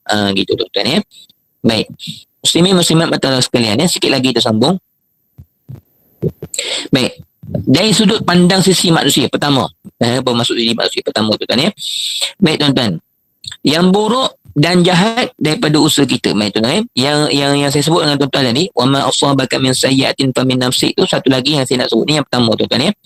Baik. Yang dikatakan tuan-tuan ya, walaupun ni nak jernihkan keadaan tuan-tuan ya. Walaupun tuan-tuan dari segi takdir Tuhan, dia menentukan, maknanya berlakulah. Ni sebutlah tuan-tuan, dalam kuliah tak apa sebut tuan-tuan ya. Di luar kuliah tuan-tuan, ni ulama sebut dalam majlis ilmu tak apa dia sebut baik buruk datang daripada Allah. Kita ada zina datang daripada tak apa, tapi luar daripada majlis ilmu jangan guna perkataan tu, tak ada adab dengan Allah. Ni ulama sebut tuan-tuan ya. Jangan sebut jelas-jelas. Hati pegang tak apa. Hati pegang. Tuan-tuan tengok berlaku accident. Ya Allah. Takdir kau ya Allah kan. Tak apa dalam hati. Ataupun tengok berlaku apa-apa kan. Ikut pegangan hati. Tapi jangan selalu sebut perkataan tu di luar daripada kuliah. Tak ada adab kita dengan Tuhan tu, kata ulama tuan-tuan ya. Nak sebut boleh tapi berlapik. Maksudnya bela Allah balik. Jangan kita sebut tu seolah macam menyalahkan Allah. Tu ulama kata jangan bermain-main dengan takdir buruk ni, sebut dekat luar sampai nampak salah Tuhan, sampai memburukkan Allah. Jangan sampai tahap macam tu tuan-tuan ya. Baik, saya nak yang pertama dari segi nilai kehambaan tuan-tuan ya. Walaupun tuan-tuan buruk tu dalam pengetahuan Allah dan takdir dia, contoh accident, contoh zina, contoh curi tuan-tuan. Contoh kalau orang perempuan masak-masak tiba-tiba panggil minyak merecik kena kat tangan tuan-tuan. Tiba-tiba minyak tu macam mana meletup kena kat tangan. Buruk. Betul, buruk tuan-tuan. Baik. Tuan-tuan, dari segi manusia yang buat perkara-perkara yang tidak baik ni tuan-tuan, maksiat dan sebagainya tuan-tuan. Saya pernah sebut dengan tuan-tuan yang lepas-lepas ni tuan-tuan. Dari segi manusia yang buat buruk ni tuan-tuan, buruk tu tak akan berlaku dengan sendiri, melainkan berlaku atas pilihan kita, atas usaha ikhtiar kita. Sebab tu tuan-tuan, bila berlaku suatu-suatu perkara yang buruk, kita tak boleh salahkan takdir Tuhan semata-mata, kerana pada hakikatnya tuan-tuan, kita buat benda buruk tu dengan pilihan kita. Tuan-tuan, itu yang kita tak boleh kata ni Allah yang tentukan saya. Dalam pengetahuan Allah betul, memang takdir Tuhan berlakunya macam tu. Tapi dari segi zahir kita sebagai hamba, macam saya pernah sebut dengan tuan-tuan yang lepas-lepas, saya ingat saya pernah sebut dengan tuan-tuan, berlaku pencurian ke kan, berlaku zina ke kan, berlaku benda-benda buruk, maksiat dan sebagainya, tinggal semayang ke tak puasa dan sebagainya tuan-tuan. Adakah orang-orang yang berlaku segala perburukan tu mereka buat perkara tu dalam keadaan terpaksa tuan-tuan? No. Tidak tuan-tuan. Bahkan semua orang yang buat benda-benda buruk tu memang kerana perancangan mereka. Tuan-tuan, memang kerana usaha ikhtiar mereka. Sebab tu tuan-tuan, perlu disalahkan kepada diri yang buat pilihan begitu. Sebab tu maknanya tuan-tuan, kalau kita nak salahkan takdir Tuhan semata-mata, tak layak. Sebab apa tak layak? Sebab yang buat kerja tu kita. Dan yang buat kerja tu kita tuan-tuan. Berzina contohnya tuan-tuan, dia tak akan tiba-tiba seseorang tu berjalan dengan sendiri, kakinya bergerak dengan sendiri. Bukankah kaki tu kita yang menggerakkannya tuan-tuan? Bukankah handphone tu kita yang menaik mesejnya tuan-tuan? Bukankah kita yang merancang masanya? Tapi dalam takdir Tuhan, dia tahulah perkara tu akan berlaku. Tapi yang menggerakkan diri kita sampai terjadinya benda-benda macam tu, bukankah kita yang rela buat benda tu? Jadi kita tak boleh salahkan Allah sebab kita yang bergerak dengan sengaja. Tuan-tuan ya, yang kalau kita kata boleh salahkan Allah ni bila mana kalau seseorang tu bila buat dosa memang dia tak ada kuasa nak tahan, bahkan memang dia buat dosa tu, memang dia buat dosa tu dalam keadaan dia tak ada pilihan langsung, tiba-tiba tangannya bergerak sendiri macam syaitan masuk dalam badan kita, macam jin masuk dalam badan kita. Tu tak apalah, lain cerita lah tuan-tuan. Ni tak tuan-tuan, kalau kita muhasabah diri kita tuan-tuan, Tuan-tuan, kalau kita buat maksiat, tuan-tuan, kita masing-masing ada dosa masing-masing. Tuan-tuan. Kita cuba muhasabah kita, tuan-tuan. Kalau kita buat dosa, tuan-tuan, kita faham tak dosa tu sebenarnya adalah pilihan kita? Betul tak, tuan-tuan? Kita mengaku. Kan? Kalau kita tak ada pandai nak jaga mata, sebenarnya mata kita jadi tak tengok benda yang bukan-bukan tu kenapa? Memang kita pilih. Memang kita yang nak tengok benda bukan-bukan tu. Jadi tuan-tuan perlu salahkan diri kita. Jadi tuan-tuan, dari segi adabnya, dari segi takdir Allah, memang dia menentukan segala-galanya, tapi kita sebagai hamba ni, kita yang membuat pilihan dan kita yang berusaha sampai terjadi benda tu. Tuan-tuan, dia kalau sekadar kita fikir dekat akal, dekat hati, dia takkan jadi, tuan-tuan. Melainkan kita buat, kita gerak, kita merancang, tuan-tuan. Kita bersungguh-sungguh, maka terjadilah benda tu. Maka salahkan siapa? Salahkan kita lah. Jadi jangan, ni takdir Allah, tuan-tuan. Siapa buat? Tuan-tuan. Sebab tu ada hukum Islam, hudud dan sebagainya untuk menyeksa orang-orang yang melakukan perkara-perkara yang bukan-bukan. Kenapa? Kerana pilihan dia, tuan-tuan. Tapi dari segi takdir Tuhan, Allah memang mengetahui sesuatu perkara yang nak berlaku pada kita. Tapi yang buat kerja tu memang kita. Tuan-tuan, gitu nah. Jadi saya ingat mungkin sekadar itulah yang mungkin saya boleh perjelaskan tentang baik buruk tu, tuan-tuan. Maknanya yang kita kena faham, buruk tu memang dalam pengetahuan Allah, tetapi pilihan kita. Sebab maksudnya kita ni, tuan-tuan, sentiasa Allah beri pilihan. Bahkan kalau tuan-tuan perhati, saya sendiri perhati diri saya, tuan-tuan, setiap kali kita nak buat maksiat ni, setiap kali kita nak buat buruk, tuan-tuan, memang Allah Subhanahu Wa Taala pasti akan hantar pada kita malaikat, akan datang teguran dalam hati kita sebelum nak buat maksiat. Nak ceritanya, tuan-tuan, sebelum kita nak buat dosa ni, kalau saya perhati diri saya, tuan-tuan, kadang-kadang kita terbangun lambat subuh contohnya kan, kita rasa macam nak tidur balik kan. Oh, lambat dah subuh, tidur je lah, tuan-tuan. Padahal berdosa, tak boleh. Dia tu hukum fiqh. Kalau hukum fiqh, tuan-tuan, kita ni orang Melayu, kita ni kadang-kadang kan terbangun lambat, terbangun lambat pukul 7. Allah, subuh dah habis kan. Alang-alang subuh dah habis, tidur je lah. Dia pun tidur terus sampai pukul 10 pagi baru dibangun balik untuk solat subuh, tuan-tuan. Dari segi hukum, dosa buat gitu. Kalau kita bangun subuh pukul 8, tersedar pukul 8, tuan-tuan, pukul 8 tu wajib kena bangun solat subuh. Maksudnya itulah subuh kita. Tuan-tuan. Tapi kadang-kadang kita ni apa? Allah, takdir Tuhan. Macam mana saya tiba-tiba terlambat bangun subuh ni, takdir Tuhan. Tu cerupa tak boleh. Tak betul, tuan-tuan, cakap gitu. Kita kena muhasabah. Kenapa boleh bangun pukul 8 pagi? Tuan-tuan. Mungkin malam tadi kita tengok TV pukul 1 pagi, pukul 2 pagi. Tuan-tuan. Mana tak bangun lambat siang harinya? Kita yang pergi cari pasal malam-malam, pergi tidur lambat. Buat apa? Tuan-tuan. Dan kadang-kadang kalau kita muhasabah ni, Allah, aku ni malam tadi lah dengan tidur lambat je, melayan bukan-bukannya. Macam mana Allah nak rahmati aku bangun pagi aku dengan elok? Tidur pun tak baca doa. Jadi tuan-tuan, maksudnya jangan cepat mulut ni takdir Tuhan. Kita pun pasrah aja dengan maksiat yang kita lakukan. Tak boleh, tuan-tuan, gitu. Jadi tuan-tuan, maknanya kadang-kadang kita bangun pukul 8, syaitan datang, kau tidur je lah tu kan. Dah lambat kau bangun, kau tidur terus je lah kan. Dah lalang kau, dah terbangun lambat ni, cuti hari ni Sabtu kan. Tuan-tuan, kadang-kadang memang lintasan tu datang, tapi Allah sebagai adilnya, dia pasti akan datangkan lintasan hati, rasa bersalah ataupun rasa ilham datang, bangunlah, solatlah juga kan. Janganlah kau tak solat, jangan kau terus tidur juga dan sebagainya, tuan-tuan. Jadi tuan-tuan, nak cerita, walaupun maksiat tu dalam takdir Tuhan dan sebagainya, dia maha mengetahui, tapi setiap kali kita nak buat maksiat akan datang lintasan-lintasan ilham yang Allah nak jaga kita. Tapi kita juga yang lawan ilham tu buat juga dosa. Kita belajar dah perkara dosa, kita buat juga walaupun dah ada rasa tak sedap hati, rasa ilham yang kata contohnya nak sedekah dan nak ada dah lintasan Allah suruh sedekah, kita juga tak nak sedekah. So salah siapa? Salah kita, tuan-tuan. Sebab tu ada syurga, ada neraka, kerana kita yang buat pilihan tu, tuan-tuan. Kerana buat dosa banyak mana pun kita yang pilih. Jadi tuan-tuan kena fahamlah konsep itu.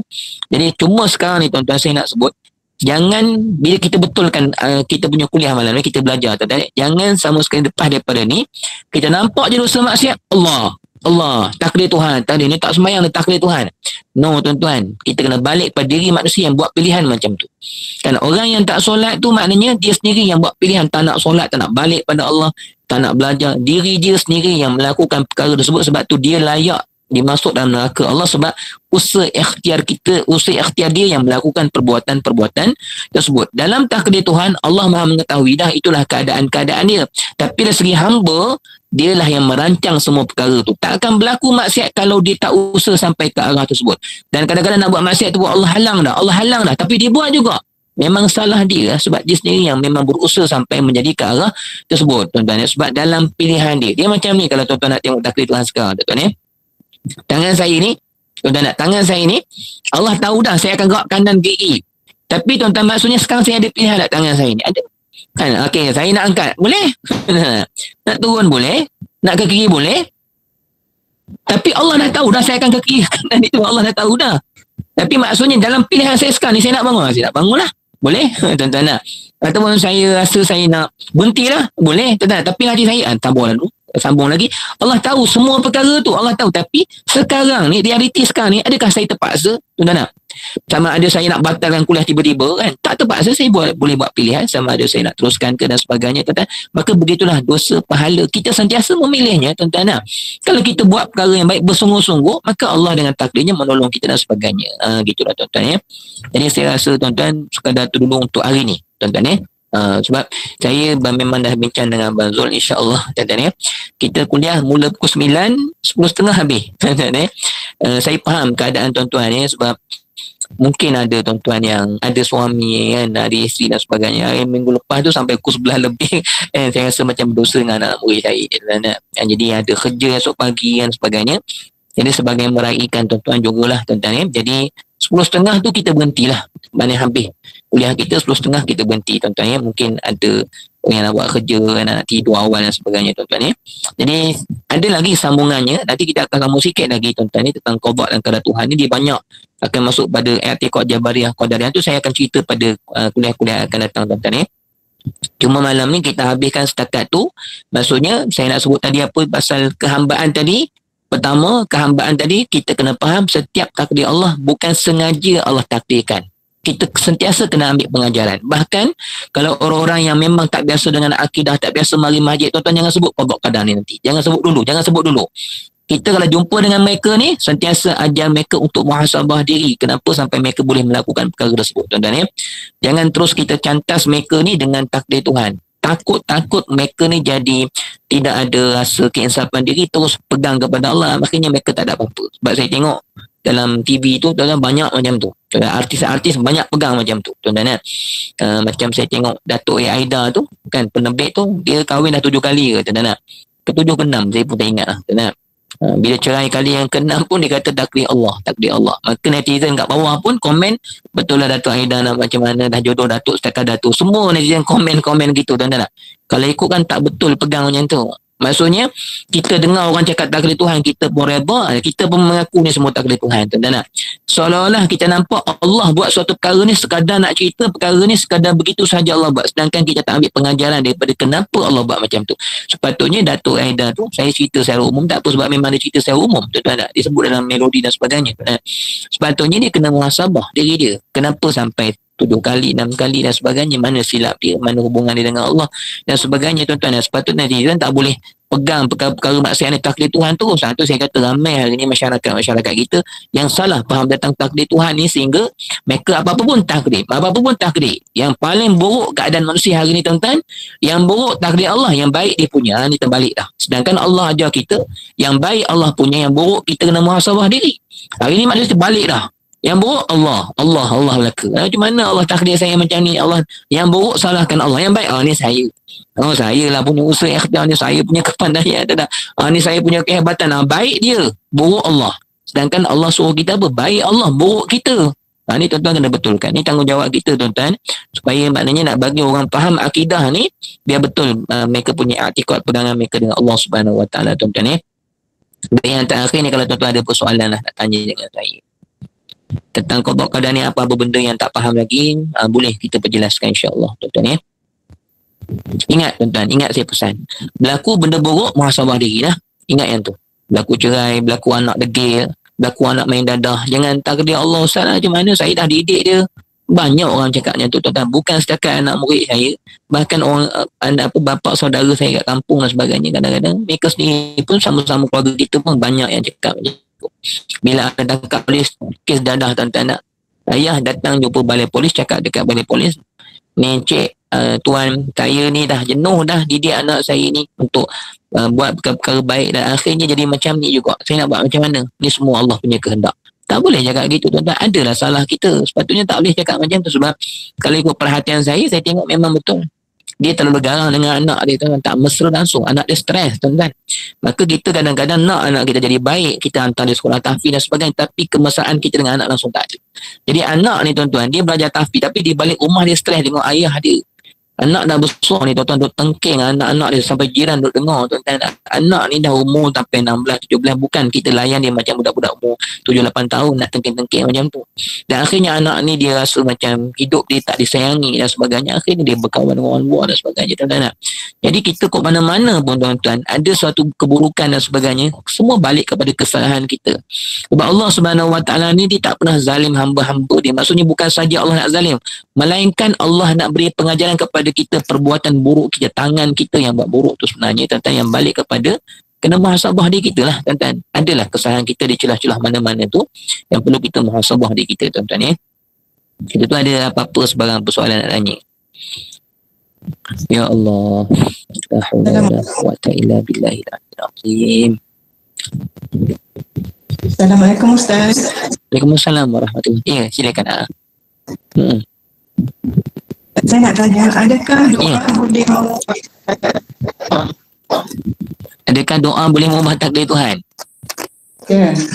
Ya. Okey, baik. Soalan tu bagus. Tuan-tuan, soalan tu bagus.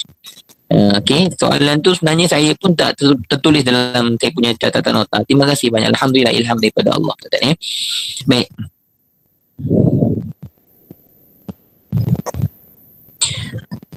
Doa, tuan-tuan, ya. Hakikat doa tak boleh mengubah takdir Tuhan. Yang ni pun kita kena pegang betul-betul, pegangan ni, tuan-tuan, ya. Setengah orang dia kata apa, dengan berdoa ni mana-mana yang Allah telah takdir boleh berubah, tuan-tuan. Pegangan ni sebenarnya salah. Dari segi sudut akidah yang sebenar-benar akidahnya, kita ni seolah-olah telah meletakkan kita ada kuasa untuk ubah kekuasaan Tuhan. Seolah kita ni ada kuasa lah, ada kuasa lain, kita ni ada kuasa sendiri, boleh ubah kuasa Allah. Seolah kita yakin macam tu. Tak betul, tuan-tuan, ya. Jangan pegang macam tu. Salah, tuan-tuan, ya. Baik. Dari segi jernihnya macam ni. Yang sebenarnya macam ni. Walaupun hadis Nabi ada sebut perkara ni, tuan-tuan. Apa Nabi kata? Nabi kata, macam mana dia punya bahasa Arab tu, tuan-tuan, ya. Saya tak ingat dia punya matan Arab tu. Cuma bahasa Melayu maksudnya Nabi kata, takdir itu boleh diubah dengan doa. Ada hadis Nabi sebut begitu. Maksudnya takdir Allah, dengan sebab doa yang begitu banyak, akhirnya takdir itu boleh berubah, tuan-tuan, ya. Dari segi zahir itu, dari segi percakapan kehambaan sahaja. Hamba, kalau maksudnya pegangan kita dari segi hamba, kita boleh pegang pada perkara tersebut. Tetapi yang sebenar-benar pegangan kita macam mana? Macam ni saya nak jernihkan kepada kepahaman yang sebenar, tuan-tuan, ya. Macam ni. Sebenarnya, tuan-tuan, doa itu juga termasuk dalam takdir Tuhan. Itu yang kita nak jernihkan, tuan-tuan, ya. Doa itu juga adalah termasuk dalam kehendak Allah, takdir Allah untuk kita mengangkat tangan untuk berdoa. Satu, tuan-tuan, ya. Maksud begini, kalau ada seseorang itu, Allah tentukan kehidupan dia menjadi miskin, tuan-tuan, dan suatu hari dia akan menjadi kaya, tuan-tuan. Jadi dengan kekayaan yang berlaku pada masa-masa akan datang, pada asalnya dia seorang, sekarang ni banyak, tuan-tuan. Banyak kita tengok orang yang asalnya susah, sekarang ni kaya-kaya, tuan-tuan. Baik, tuan-tuan, banyak berlakulah sekarang ni, tuan-tuan, ya. Macam Datuk Ali Syukri dan sebagainya. Saya pun, tuan-tuan, saya dulu orang susah dan sebagainya, tuan-tuan, ya. Baik, sekarang ni banyak berlaku. Kita hari ni pun sekarang saya kan percaya, tuan-tuan, hari ni bersama dengan saya ni mungkin banyak di kalangan kita dulu susah, mak ayah kita susah, sekarang ni kita alhamdulillah ada rumah dan sebagainya, tuan-tuan. Baik, tuan-tuan. Jadi, tuan-tuan, seseorang yang asasnya keluarganya miskin dan sebagainya, tiba-tiba bila membesar jadi orang yang ada duit, ada rezeki dan sebagainya, tuan-tuan, ya. Dan Allah Subhanahu Wa Taala mentakdirkan rezeki untuk masa akan datang tu, tuan-tuan, kadang-kadang dengan asbab doa. Tuan-tuan, ya.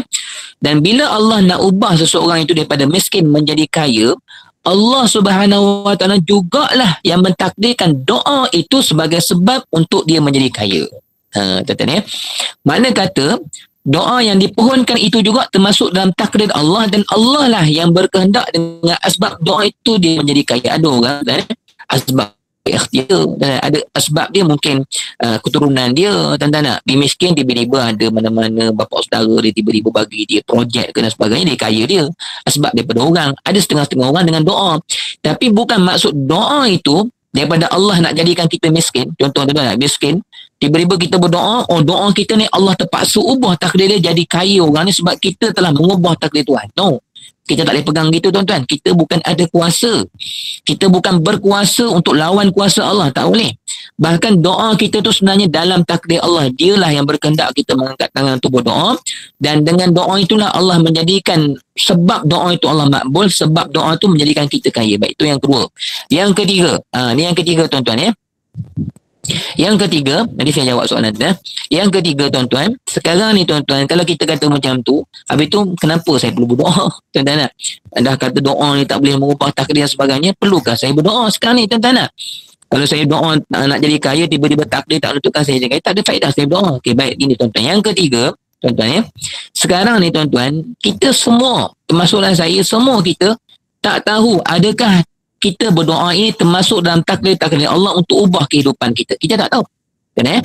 Semua kita sekarang ni tak tahu. Kalau aku angkat tangan ni, adakah doa aku ni termasuk dalam takdir-takdir Allah? Kita tak tahu. So sekarang ni berdoa sahaja. Berdoa sahaja, mungkin doa yang sedang kita panjatkan ni termasuk dalam takdir-takdir Allah untuk ubah kehidupan kita pada masa-masa akan datang. Itu yang ketiga yang kita kena faham. Kalau doa kita ni memang Allah berkehendak dengan asbab doa ni kita akan berubah menjadi kaya ke ataupun berubah keadaan kita, maka akan terjadi. Bila akan terjadi, kita kata ni sebab berkat doa saya lah, hebat doa saya ni, doa saya ni ada kuasa untuk ubah. Bukan, no. Bila Allah beri, sebenarnya Allah beri kerana apa? Kerana memang Allah berkehendak dengan doa itu, maksudnya balik pada kehendak Allah. Bukan kerana kehebatan doa kita. Bukan. Kerana memang Allah telah takdirkan doa sebagai sebab untuk Allah beri kepada kita kejayaan yang seterusnya.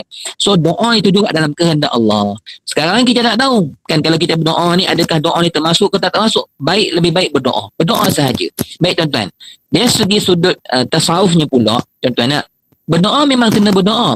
Dan yang tadi saya cerita dengan tuan dari segi sudut akidah dan dari segi sudut tauhid. Dari segi sudut tasawufnya tuan-tuan, maknanya kita nak tahu apa doa ni sama ada mengubah takdir ke tak mengubah takdir. Yang penting doa ini ada pahala. Itu yang paling kita kena faham. Maksudnya kena berdoa supaya berdoa ni menjadi ibadat. Dan bila jadi ibadat, Allah catat pahala. Dan yang kedua, dari segi tasawufnya kita kena yakin dan faham setiap doa yang kita panjatkan, tak ada satu doa pun yang tak dimakbul oleh Allah. Tak ada tuan-tuan ya. Hakikatnya macam tu. Sama ada doa itu Allah makbulkan dekat dunia, Allah beri dekat dunia, dan oleh kerana perkara itu baik untuk kita, tuan-tuan. Dan kemungkinan kalau tak bagi dekat dunia, kita minta kaya dan tak kaya. Kita minta sihat, tak sihat. Ya Allah sihatkan aku, tak sihat-sihat, tuan-tuan. Sakit dan sebagainya, tuan-tuan. Allah tak beri. Adakah Allah tak makbulkan doa kita? Tak. Allah simpan doa kita dalam syurga di akhirat kelak. Jadi tak rugi berdoa, tuan-tuan. Sama ada doa itu benar-benar dalam takdir Tuhan untuk mengubah kehidupan kita kat dunia, ataupun doa itu Allah simpan ganjarannya dalam syurga dan Allah akan bagi dalam syurga nanti, tuan-tuan. Jadi doa memang kena sentiasa berdoa. Berubah tak berubah itu kembali kepada kehendak Allah yang Maha mengetahui apa yang terbaik untuk kita. Kalau tak berubah, Alhamdulillah, Allah Maha mengetahui mungkin perkara yang kita minta tu mungkin kurang sesuai untuk keadaan kehambaan kita, keimanan kita, tuan-tuan. Keadaan kita mungkin belum sesuai untuk dapat kekayaan dan sebagainya. Ataupun Allah tahu kalau bagi memang takkan baik sampai bila-bila, Allah bagi dalam syurga nanti. Bila kita tengok, ya Allah, apa benda ganjaran-ganjaran yang banyak ni? Allah kata, inilah doa-doa kamu dekat dunia yang aku simpan ganjarannya, aku gantikan pahalanya dalam syurga. Maksudnya ada tak doa yang Allah tak terima? No, semua doa Allah terima. Cuma sama Allah simpan di akhirat kelak, tuan-tuan kita. Yang tak yang cuma yang sekejap tuan-tuan ni, saya punya handphone saya ni buka-buka. Cuma tuan-tuan, yang saya nak tuan-tuan pegang sungguh-sungguh, bila kita dapat sesuatu, jangan kita mendabik dada ni kerana doa kita. Jangan tuan-tuan ya. Tuan-tuan masih jelas tak suara saya? Masih okey kan? Ada gangguan okey lah? Sebab saya tengok handphone saya guguk dia keluar masuk.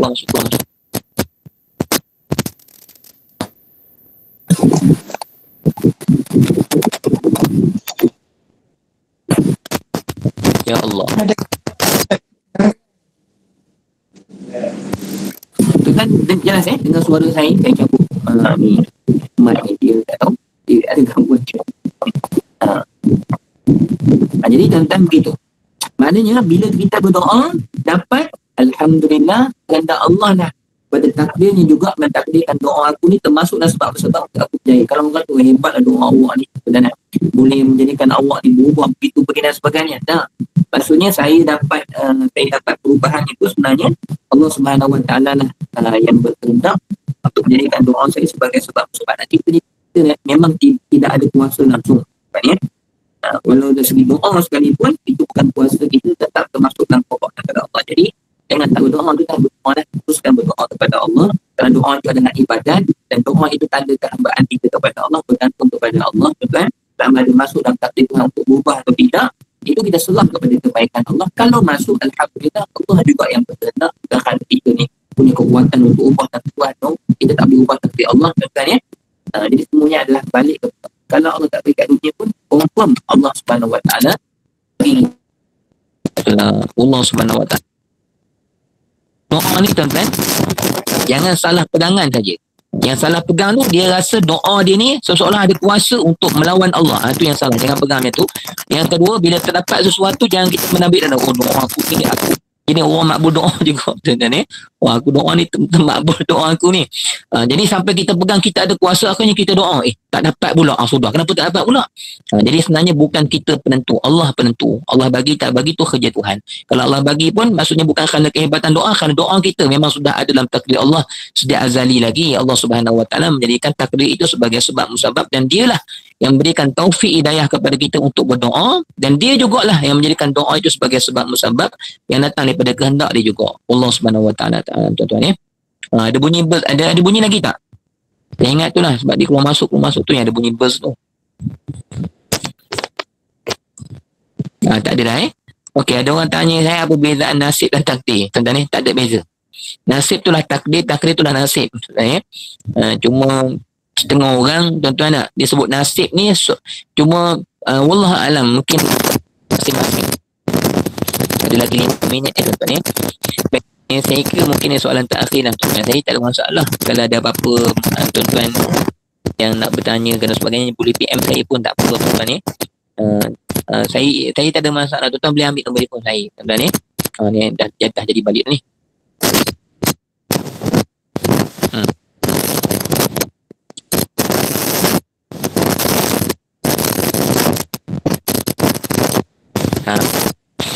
Jadi tuan minta terima kasih saya pada Abang Zul. Tak masalah tu tuan-tuan ada apa-apa perkara tuan-tuan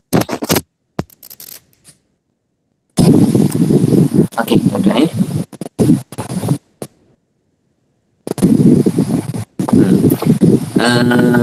nasib ni tuan-tuan dengan takdir ni cuma ada semua orang dia faham, dia cakap macam ni.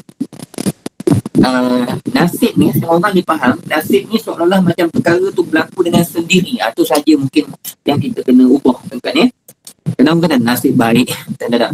Orang nasib baik tak ada ganggu tuan-tuan. Orang nasib baik tak jatuh tuan-tuan. Dia nasib ni takdir juga. Cumanya kadang-kadang percakapan kita tu jangan sampai kita rasa nasib baik tu seolah-olah kalau kita turun tangga kan, ataupun anak kita turun tangga kan, nak gelecok dah, nak terjatuh lah, tiba tak jadi jatuh. Nasib baiklah nasib baik aku tak jatuh. Jangan kita rasa dia tak jatuh tu, nasib tu seolah-olah macam dia tak jatuh tu oleh kerana semula jadi alam, ataupun kita rasa anak tu tak jatuh memang keadaan tu keadaan yang natural macam tu sahaja. Yang tu bahaya pakai perkataan nasib tu. Tapi kalau kita sebut nasib baik tu, kita faham nasib tu datang daripada kehendak Allah yang jaga anak kita, so tak salah cakap nasib. Tapi orang Melayu kita kadang-kadang dipaham nasib baiknya seolah macam benda tu berlaku dengan sendiri. Nasib baik dah tak berlanggar kan, seolah macam tak berlanggar tu memang berlaku tu macam semula jadi alam. Itu yang kena buang nasib tu. Kalau ada pegangan kita macam tu, yang tu tak boleh, salah tuan-tuan sebab kita kena pegang apa sahaja berlaku dalam kehendak Allah.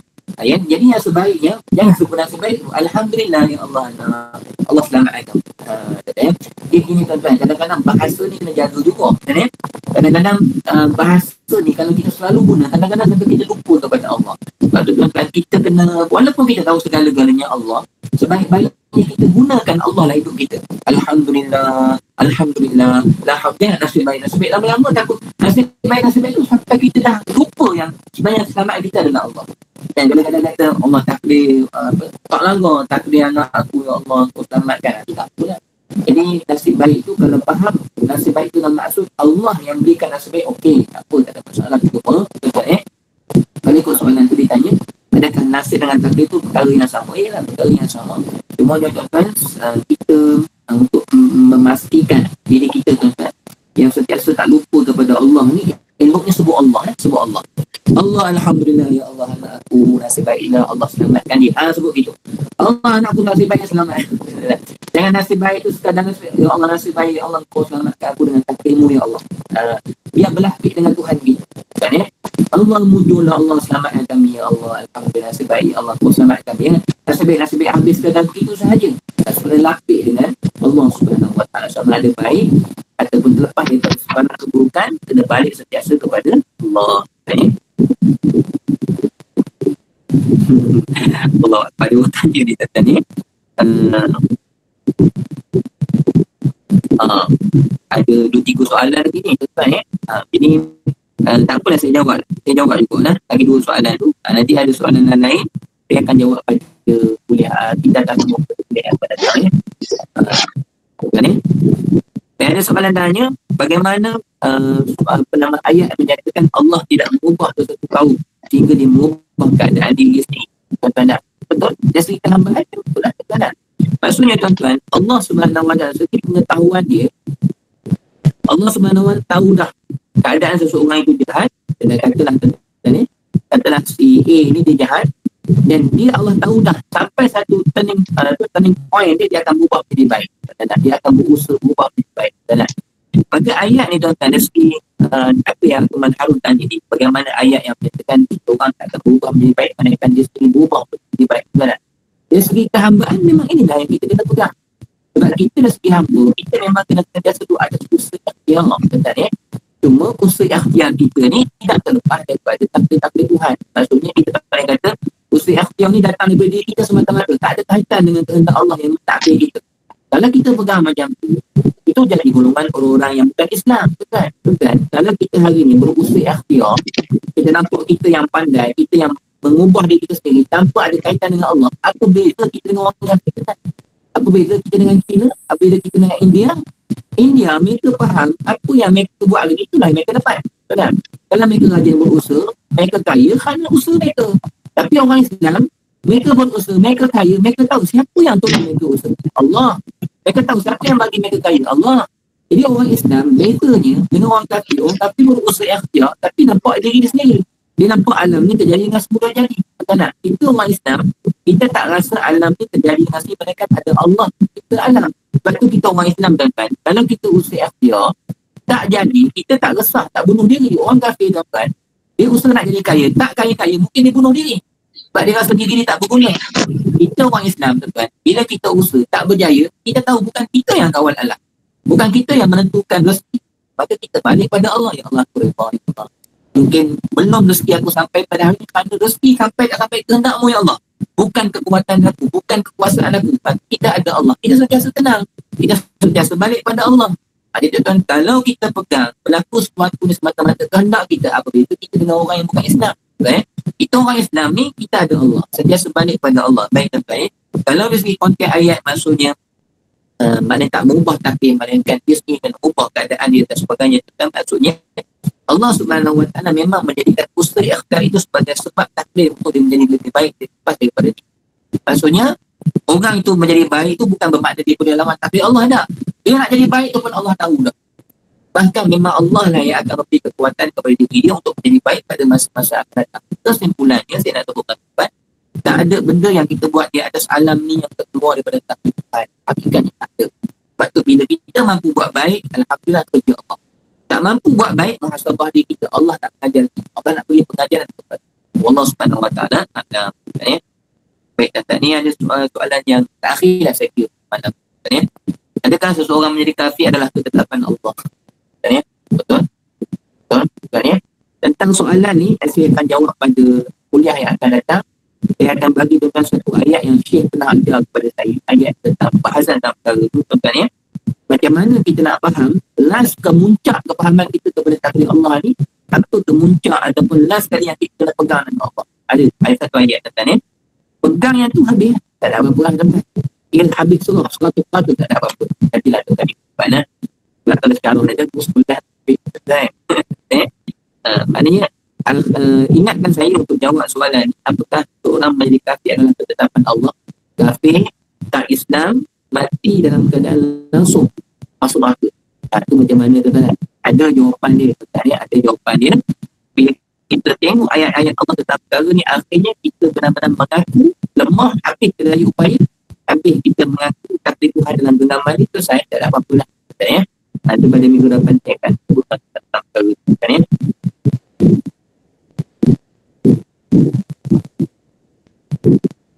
Okay, baik. Jadi saya rasa sekadar itulah konsep kita pada malam ini. Jadi segala yang baik semua datang daripada Allah. Kalau ada apa-apa yang tuan mungkin pasti kurang jelas tentang takdir ni, kita akan selesaikan. Tuan boleh PM saya tentang kita baca segala kekuatan yang datang dalam pemikiran kita, tuan yang tu boleh PM. Semua kesimpulan tentang kait perintah dan tuan kita akhir ni. Saya sangat-sangat mengharapkan tuan yang tengah kuliah saya tentang takdir ni, pegangan yang tuan kena pegang sangat-sangat. Tuan takdir ni, tuan syaitan cukup mudah untuk menjatuhkan keimanan kita ataupun merosakkan pegangan kita dengan takdir ni. Syaitan banyak manusia tuan merosak dia punya hubungan dengan Allah dengan sebab takdir ni. Jadi bila tuan belajar takdir, tuan syaitan akan buka masuk bahagian takdir ni. Jadi tuan saya nak sebutkan akhir kesimpulan tuan, walaupun takdir ni bagaimana keadaan tuan kita tak tahu esok nak jadi apa, tu serah kepada Allah. Yang tak akhir kesimpulan tuan. Sekarang ni mulai saat hari ni, tuan-tuan tak perlu sibuk tentang takdir Tuhan untuk esok nak jadi apa, itu kerja dia. Jangan sibuk. Orang Ustaz kalau macam tu saya nak ramal ni apa guna. Itu dah sibuk dah. Pasal takdir itu kehendak Allah, serah kat dia, serah kat dia. Sekarang ni tuan-tuan, sebenarnya saya nak sebut bila belajar pasal takdir ni tuan-tuan, fokus kita mulai saat ini, fokus kita bagaimana kita terus menjadikan diri kita sebagai hamba yang Allah kata. Setiap saat kena pegangan. Jangan sampai syaitan masuk, syaitan sebut pasal kita pada kita pasal takdir, akhirnya kita hilang usaha ikhtiar kita untuk kita semua menjadi hamba kepada Allah. Akhirnya setiap saat kita alku leka dengan kita hidup kat dunia ni tuan-tuan, fokus yang syaitan tuan-tuan sentiasa nak larikan hati kita ni, syaitan ni sentiasa nak buat kita ni jangan tumpu kepada Allah, jangan nak terus fokus kepada Allah, jangan terus nak usaha kepada Allah. Jadi tuan-tuan, kesimpulan belajar takdir macam mana sekalipun, balik serah kepada Allah tentang urusan takdir. Jangan sibuk tentang pentadbiran dan bagaimana itu kehendak dia. Kita tak tahu, bukan kesibukan kita nak tahu esok nak jadi apa, esok jadi apa. Allah tak suruh kita hidup kat dunia ni untuk sibuk nak jadi apa esok. Kita pun tak tahu, nak sibuk pun tak guna sebab kita tak tahu. Sebab itu dalam genggaman Tuhan. Allah suruh kita apa? Allah suruh kita setiap masa jadi apa dia, setiap masa beribadah kepada dia. Jadi tuan-tuan, takdir lah, serah kepada Allah lah. Kita sebagai hamba ni fokus setiap saat bagaimana aku hati aku sentiasa ingat kepada Allah. Kalau kita ada dosa, bagaimana setiap hari aku nak bertaubat kepada Allah. Kalau kehidupan kita, bagaimana setiap hari aku nak jadikan seluruh kehidupan itu sebagai ibadah. Sibuk nak cari perkara yang baik untuk meraih keredaan Allah. Sebab tuan-tuan, esok kita nak mati, kita nak berjumpa dengan Allah. Kita tak nak dalam keadaan kita ni neka dan lain dan sebagainya, mati dalam keadaan aku itu sibuk pasal takdir, akhirnya aku tak beramal, akhirnya aku tak sibuk nak zikir kepada Allah. Dia dah mati, barulah kita tersentuh bodoh aku itu sibuk pasal takdir sebagainya, aku tak beramal, aku tak zikir, tak jadi keredaan Allah, akhirnya mati dalam keadaan tak sempat banyak buat amal. Sekarang ni tuan-tuan, fokus tak jadi hamba Allah yang terbaik. Takdir itu kerja Tuhan. Bila kita dapat buat baik, alhamdulillah, sekali fokus yang tu. Berjalan setiap saat, bagi hati sentiasa hidup dengan Tuhan, berakhlak dengan akhlak yang baik, sentiasa beramal ibadah kepada Allah. Fokus yang tu nak jadi hamba Allah yang terbaik, tuan-tuan. Kemudian dalam setiap masa bersyukur kepada Allah dan setiap Allah Subhanahu Wa Taala berikan kepada kita. Dalam masa yang sama, kalau jatuh atas dosa dan sebagainya, muhasabah diri baik-baik. Pegang yang tu sahaja. Sekarang ni pegang nak jadi hamba Allah yang terbaik di sisi Allah Subhanahu Wa Taala. Itu kesimpulan yang saya nak sebut pada malam ni. Baik, segala yang baik semua datang dari Allah. Mudah-mudahan kita terus pegang jiwa perhambaan tu, terus meraih keredaan Allah setiap saat, nak dekat diri dengan Allah. Itu yang kita nak kena usaha setiap saat. Jatuh jangan bangkit, jangan takdir Tuhan, jangan bangkit, sentiasa mengharapkan rahmat Allah, terus usaha nak jadi kekasih Allah sepanjang masa kita dekat dunia ni, tuan-tuan. Selama mana kita hidup ni, namun itulah Allah Subhanahu Wa Taala berikan kita peluang untuk terus memperbaiki diri, menjadi hamba Allah Subhanahu Wa Taala yang benar-benar Allah redha, balik kepada Allah dan keadaan kita benar-benar kesejahteraan dunia sampai akhirat, insya-Allah. Jadi saya mohon maaf kekurangan dan perbezaan kuliah kepada Allah Subhanahu Wa Taala. Assalamualaikum warahmatullahi wabarakatuh. Terima kasih. warahmatullahi taala wabarakatuh. Itulah terperincinya penjelasan daripada guru kita. Semoga kita diberi kefahaman tentang qada dan qadar ni dan Allah daripada sisi Allah dan juga sisi hamba-Nya. Dan saya mohon maaf sekali lagi ada persoalan yang belum dijawab. Mungkin masa tidak mengizinkan kita pada malam untuk jawab pada malam ini. InsyaAllah soalan-soalan yang belum terjawab InsyaAllah boleh dibawa ke minggu hadapan, boleh kepada Ustaz pada minggu hadapan InsyaAllah. Sebelum kita tamat kita punya kuliah kita pada malam ini, saya Ustaz sekali lagi pimpin bacaan doa pada malam ini. Ustaz. أعوذ بالله السميع العليم من الشيطان الرجيم. بسم الله الرحمن الرحيم. الحمد لله رب العالمين وبه نستعين والصلاة والسلام على رسول الأمين أشرف الأنبياء والمرسلين وعلى آله وصحبه أجمعين. Ya Allah Tuhan kami hadir kepada Engkau tadi ya Allah, kami malu ya Allah, kami berserah diri ya Allah. Ya Allah Tuhan kami, jadikan hati kami ya Allah hati yang sentiasa merasakan lemah dan sentiasa berhajat kepada-Mu ya Allah. Ya Allah Tuhan kami, buangkanlah daripada hati kami ya Allah sifat keakuan ya Allah, sifat kesombongan ya Allah. Jadikanlah ya Allah kami adalah hamba-hamba-Mu ya Allah yang sentiasa mengaku segala nikmat datang daripada pemberian-Mu semata-mata ya Allah. Ya Allah Tuhan kami, jadikan ilmu yang kami pelajari pada malam ini ya Allah, ilmu yang menambahkan lagi kedekatan diri kami kepada-Mu ya Allah. Ya Allah Tuhan kami, jauhkan kami ya Allah daripada memahami agama ni ya Allah dengan jalan syaitan ya Allah. Ya Allah Tuhan kami, jauhkan kami ya Allah daripada syaitan yang menipu daya kami dengan jalan agama ini ya Allah. Ya Allah Tuhan kami, jadikanlah ilmu-ilmu yang kami perolehi ya Allah akan semakin menambahkan lagi keredaan-Mu dalam kehidupan kami ya Allah. Ya Allah Tuhan kami, jadikanlah hati kami ya Allah hati yang sentiasa disibukkan oleh-Mu ya Allah, sentiasa mencari keredaan-Mu ya Allah. Ya Allah Tuhan kami, jadikanlah hati kami ya Allah untuk sentiasa memandang nikmat dan kebaikan itu datang semata-mata daripada anugerah dan nikmat daripada-Mu ya Allah, serta taufik rahmat daripada-Mu ya Allah. Ya Allah Tuhan kami, jadikanlah kami ya Allah untuk sentiasa memandang segala perkara yang tidak baik itu datang daripada kelemahan diri kami ya Allah, datang daripada ya Allah kejuaian kami, datang daripada kelalaian kami ya Allah. Ya Allah Tuhan kami, jadikanlah ya Allah dengan segala perkara yang tidak baik itu ya Allah memotivasikan diri kami ya Allah, kami terus bangkit ya Allah untuk kami muhasabah diri kami ya Allah. Ya Allah Tuhan kami, jauhkan kami termasuk dalam golongan-golongan Jabariyah ya Allah, golongan-golongan Qadariyah ya Allah. Jadikan kami di kalangan hamba-Mu ya Allah yang sentiasa berada di atas golongan ahli sunnah wal jamaah ya Allah.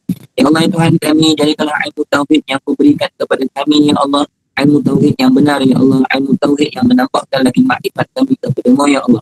Ya Allah Tuhan kami, jadikanlah hati kami ya Allah hati yang sentiasa ingat kepada-Mu ya Allah. Ya Allah Tuhan kami, jadikanlah kehidupan kami ya Allah setiap saat ya Allah sentiasa mengejar keredaan-Mu ya Allah. Ya Allah Tuhan kami, jadikanlah kehidupan kami ya Allah kehidupan ya Allah yang sentiasa dipenuhi dengan ketaatan dan ibadah kepada-Mu ya Allah. Ya Allah Tuhan kami, jadikanlah kehidupan kami kehidupan yang sentiasa diberkati oleh-Mu ya Allah, agar kami ya Allah kembali kepada-Mu ya Allah esok ya Allah dalam keadaan benar-benar mendapat keredaan daripada-Mu ya Allah.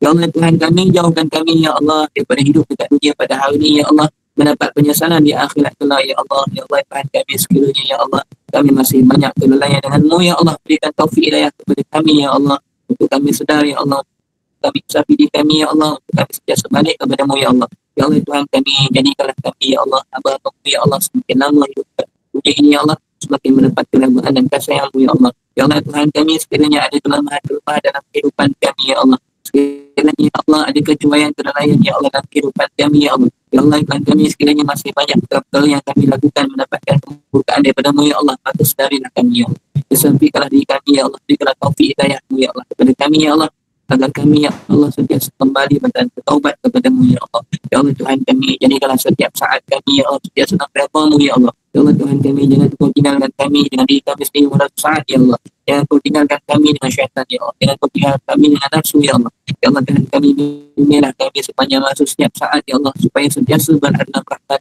taufik hidayah daripada-Mu ya Allah. Ya Allah Tuhan kami, semata-mata kami berserah diri kepada-Mu ya Allah, kami ya Allah hamba-Mu yang benar-benar lemah, yang tiada daya dan upaya ya Allah, melainkan semua ya Allah dalam kekuatan ya Allah, taufik dan hidayah daripada-Mu ya Allah. Ya Allah Tuhan kami, berikan kami ya Allah kebahagiaan dunia dan akhirat ya Allah. ربنا آتنا في الدنيا حسنة وفي الآخرة حسنة وقنا عذاب النار والحمد لله رب العالمين. Amin, amin ya rabbal alamin. Alhamdulillah. InsyaAllah sebelum kita tamat kuliah kita pada malam ni, kita akhiri dengan tasbih ibadah dan juga surah Wal-As.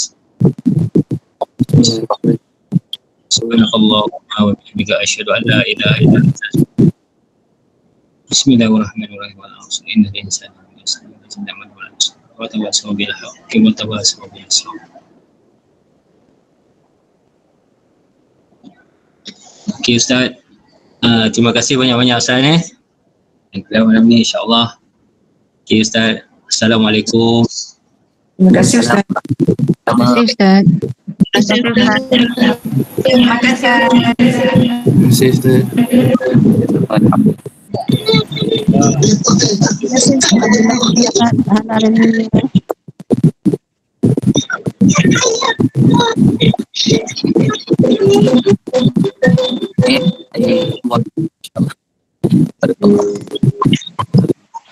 Ni tak nak kahwin. Ni pun dah nak kahwin. Bentar-bentar.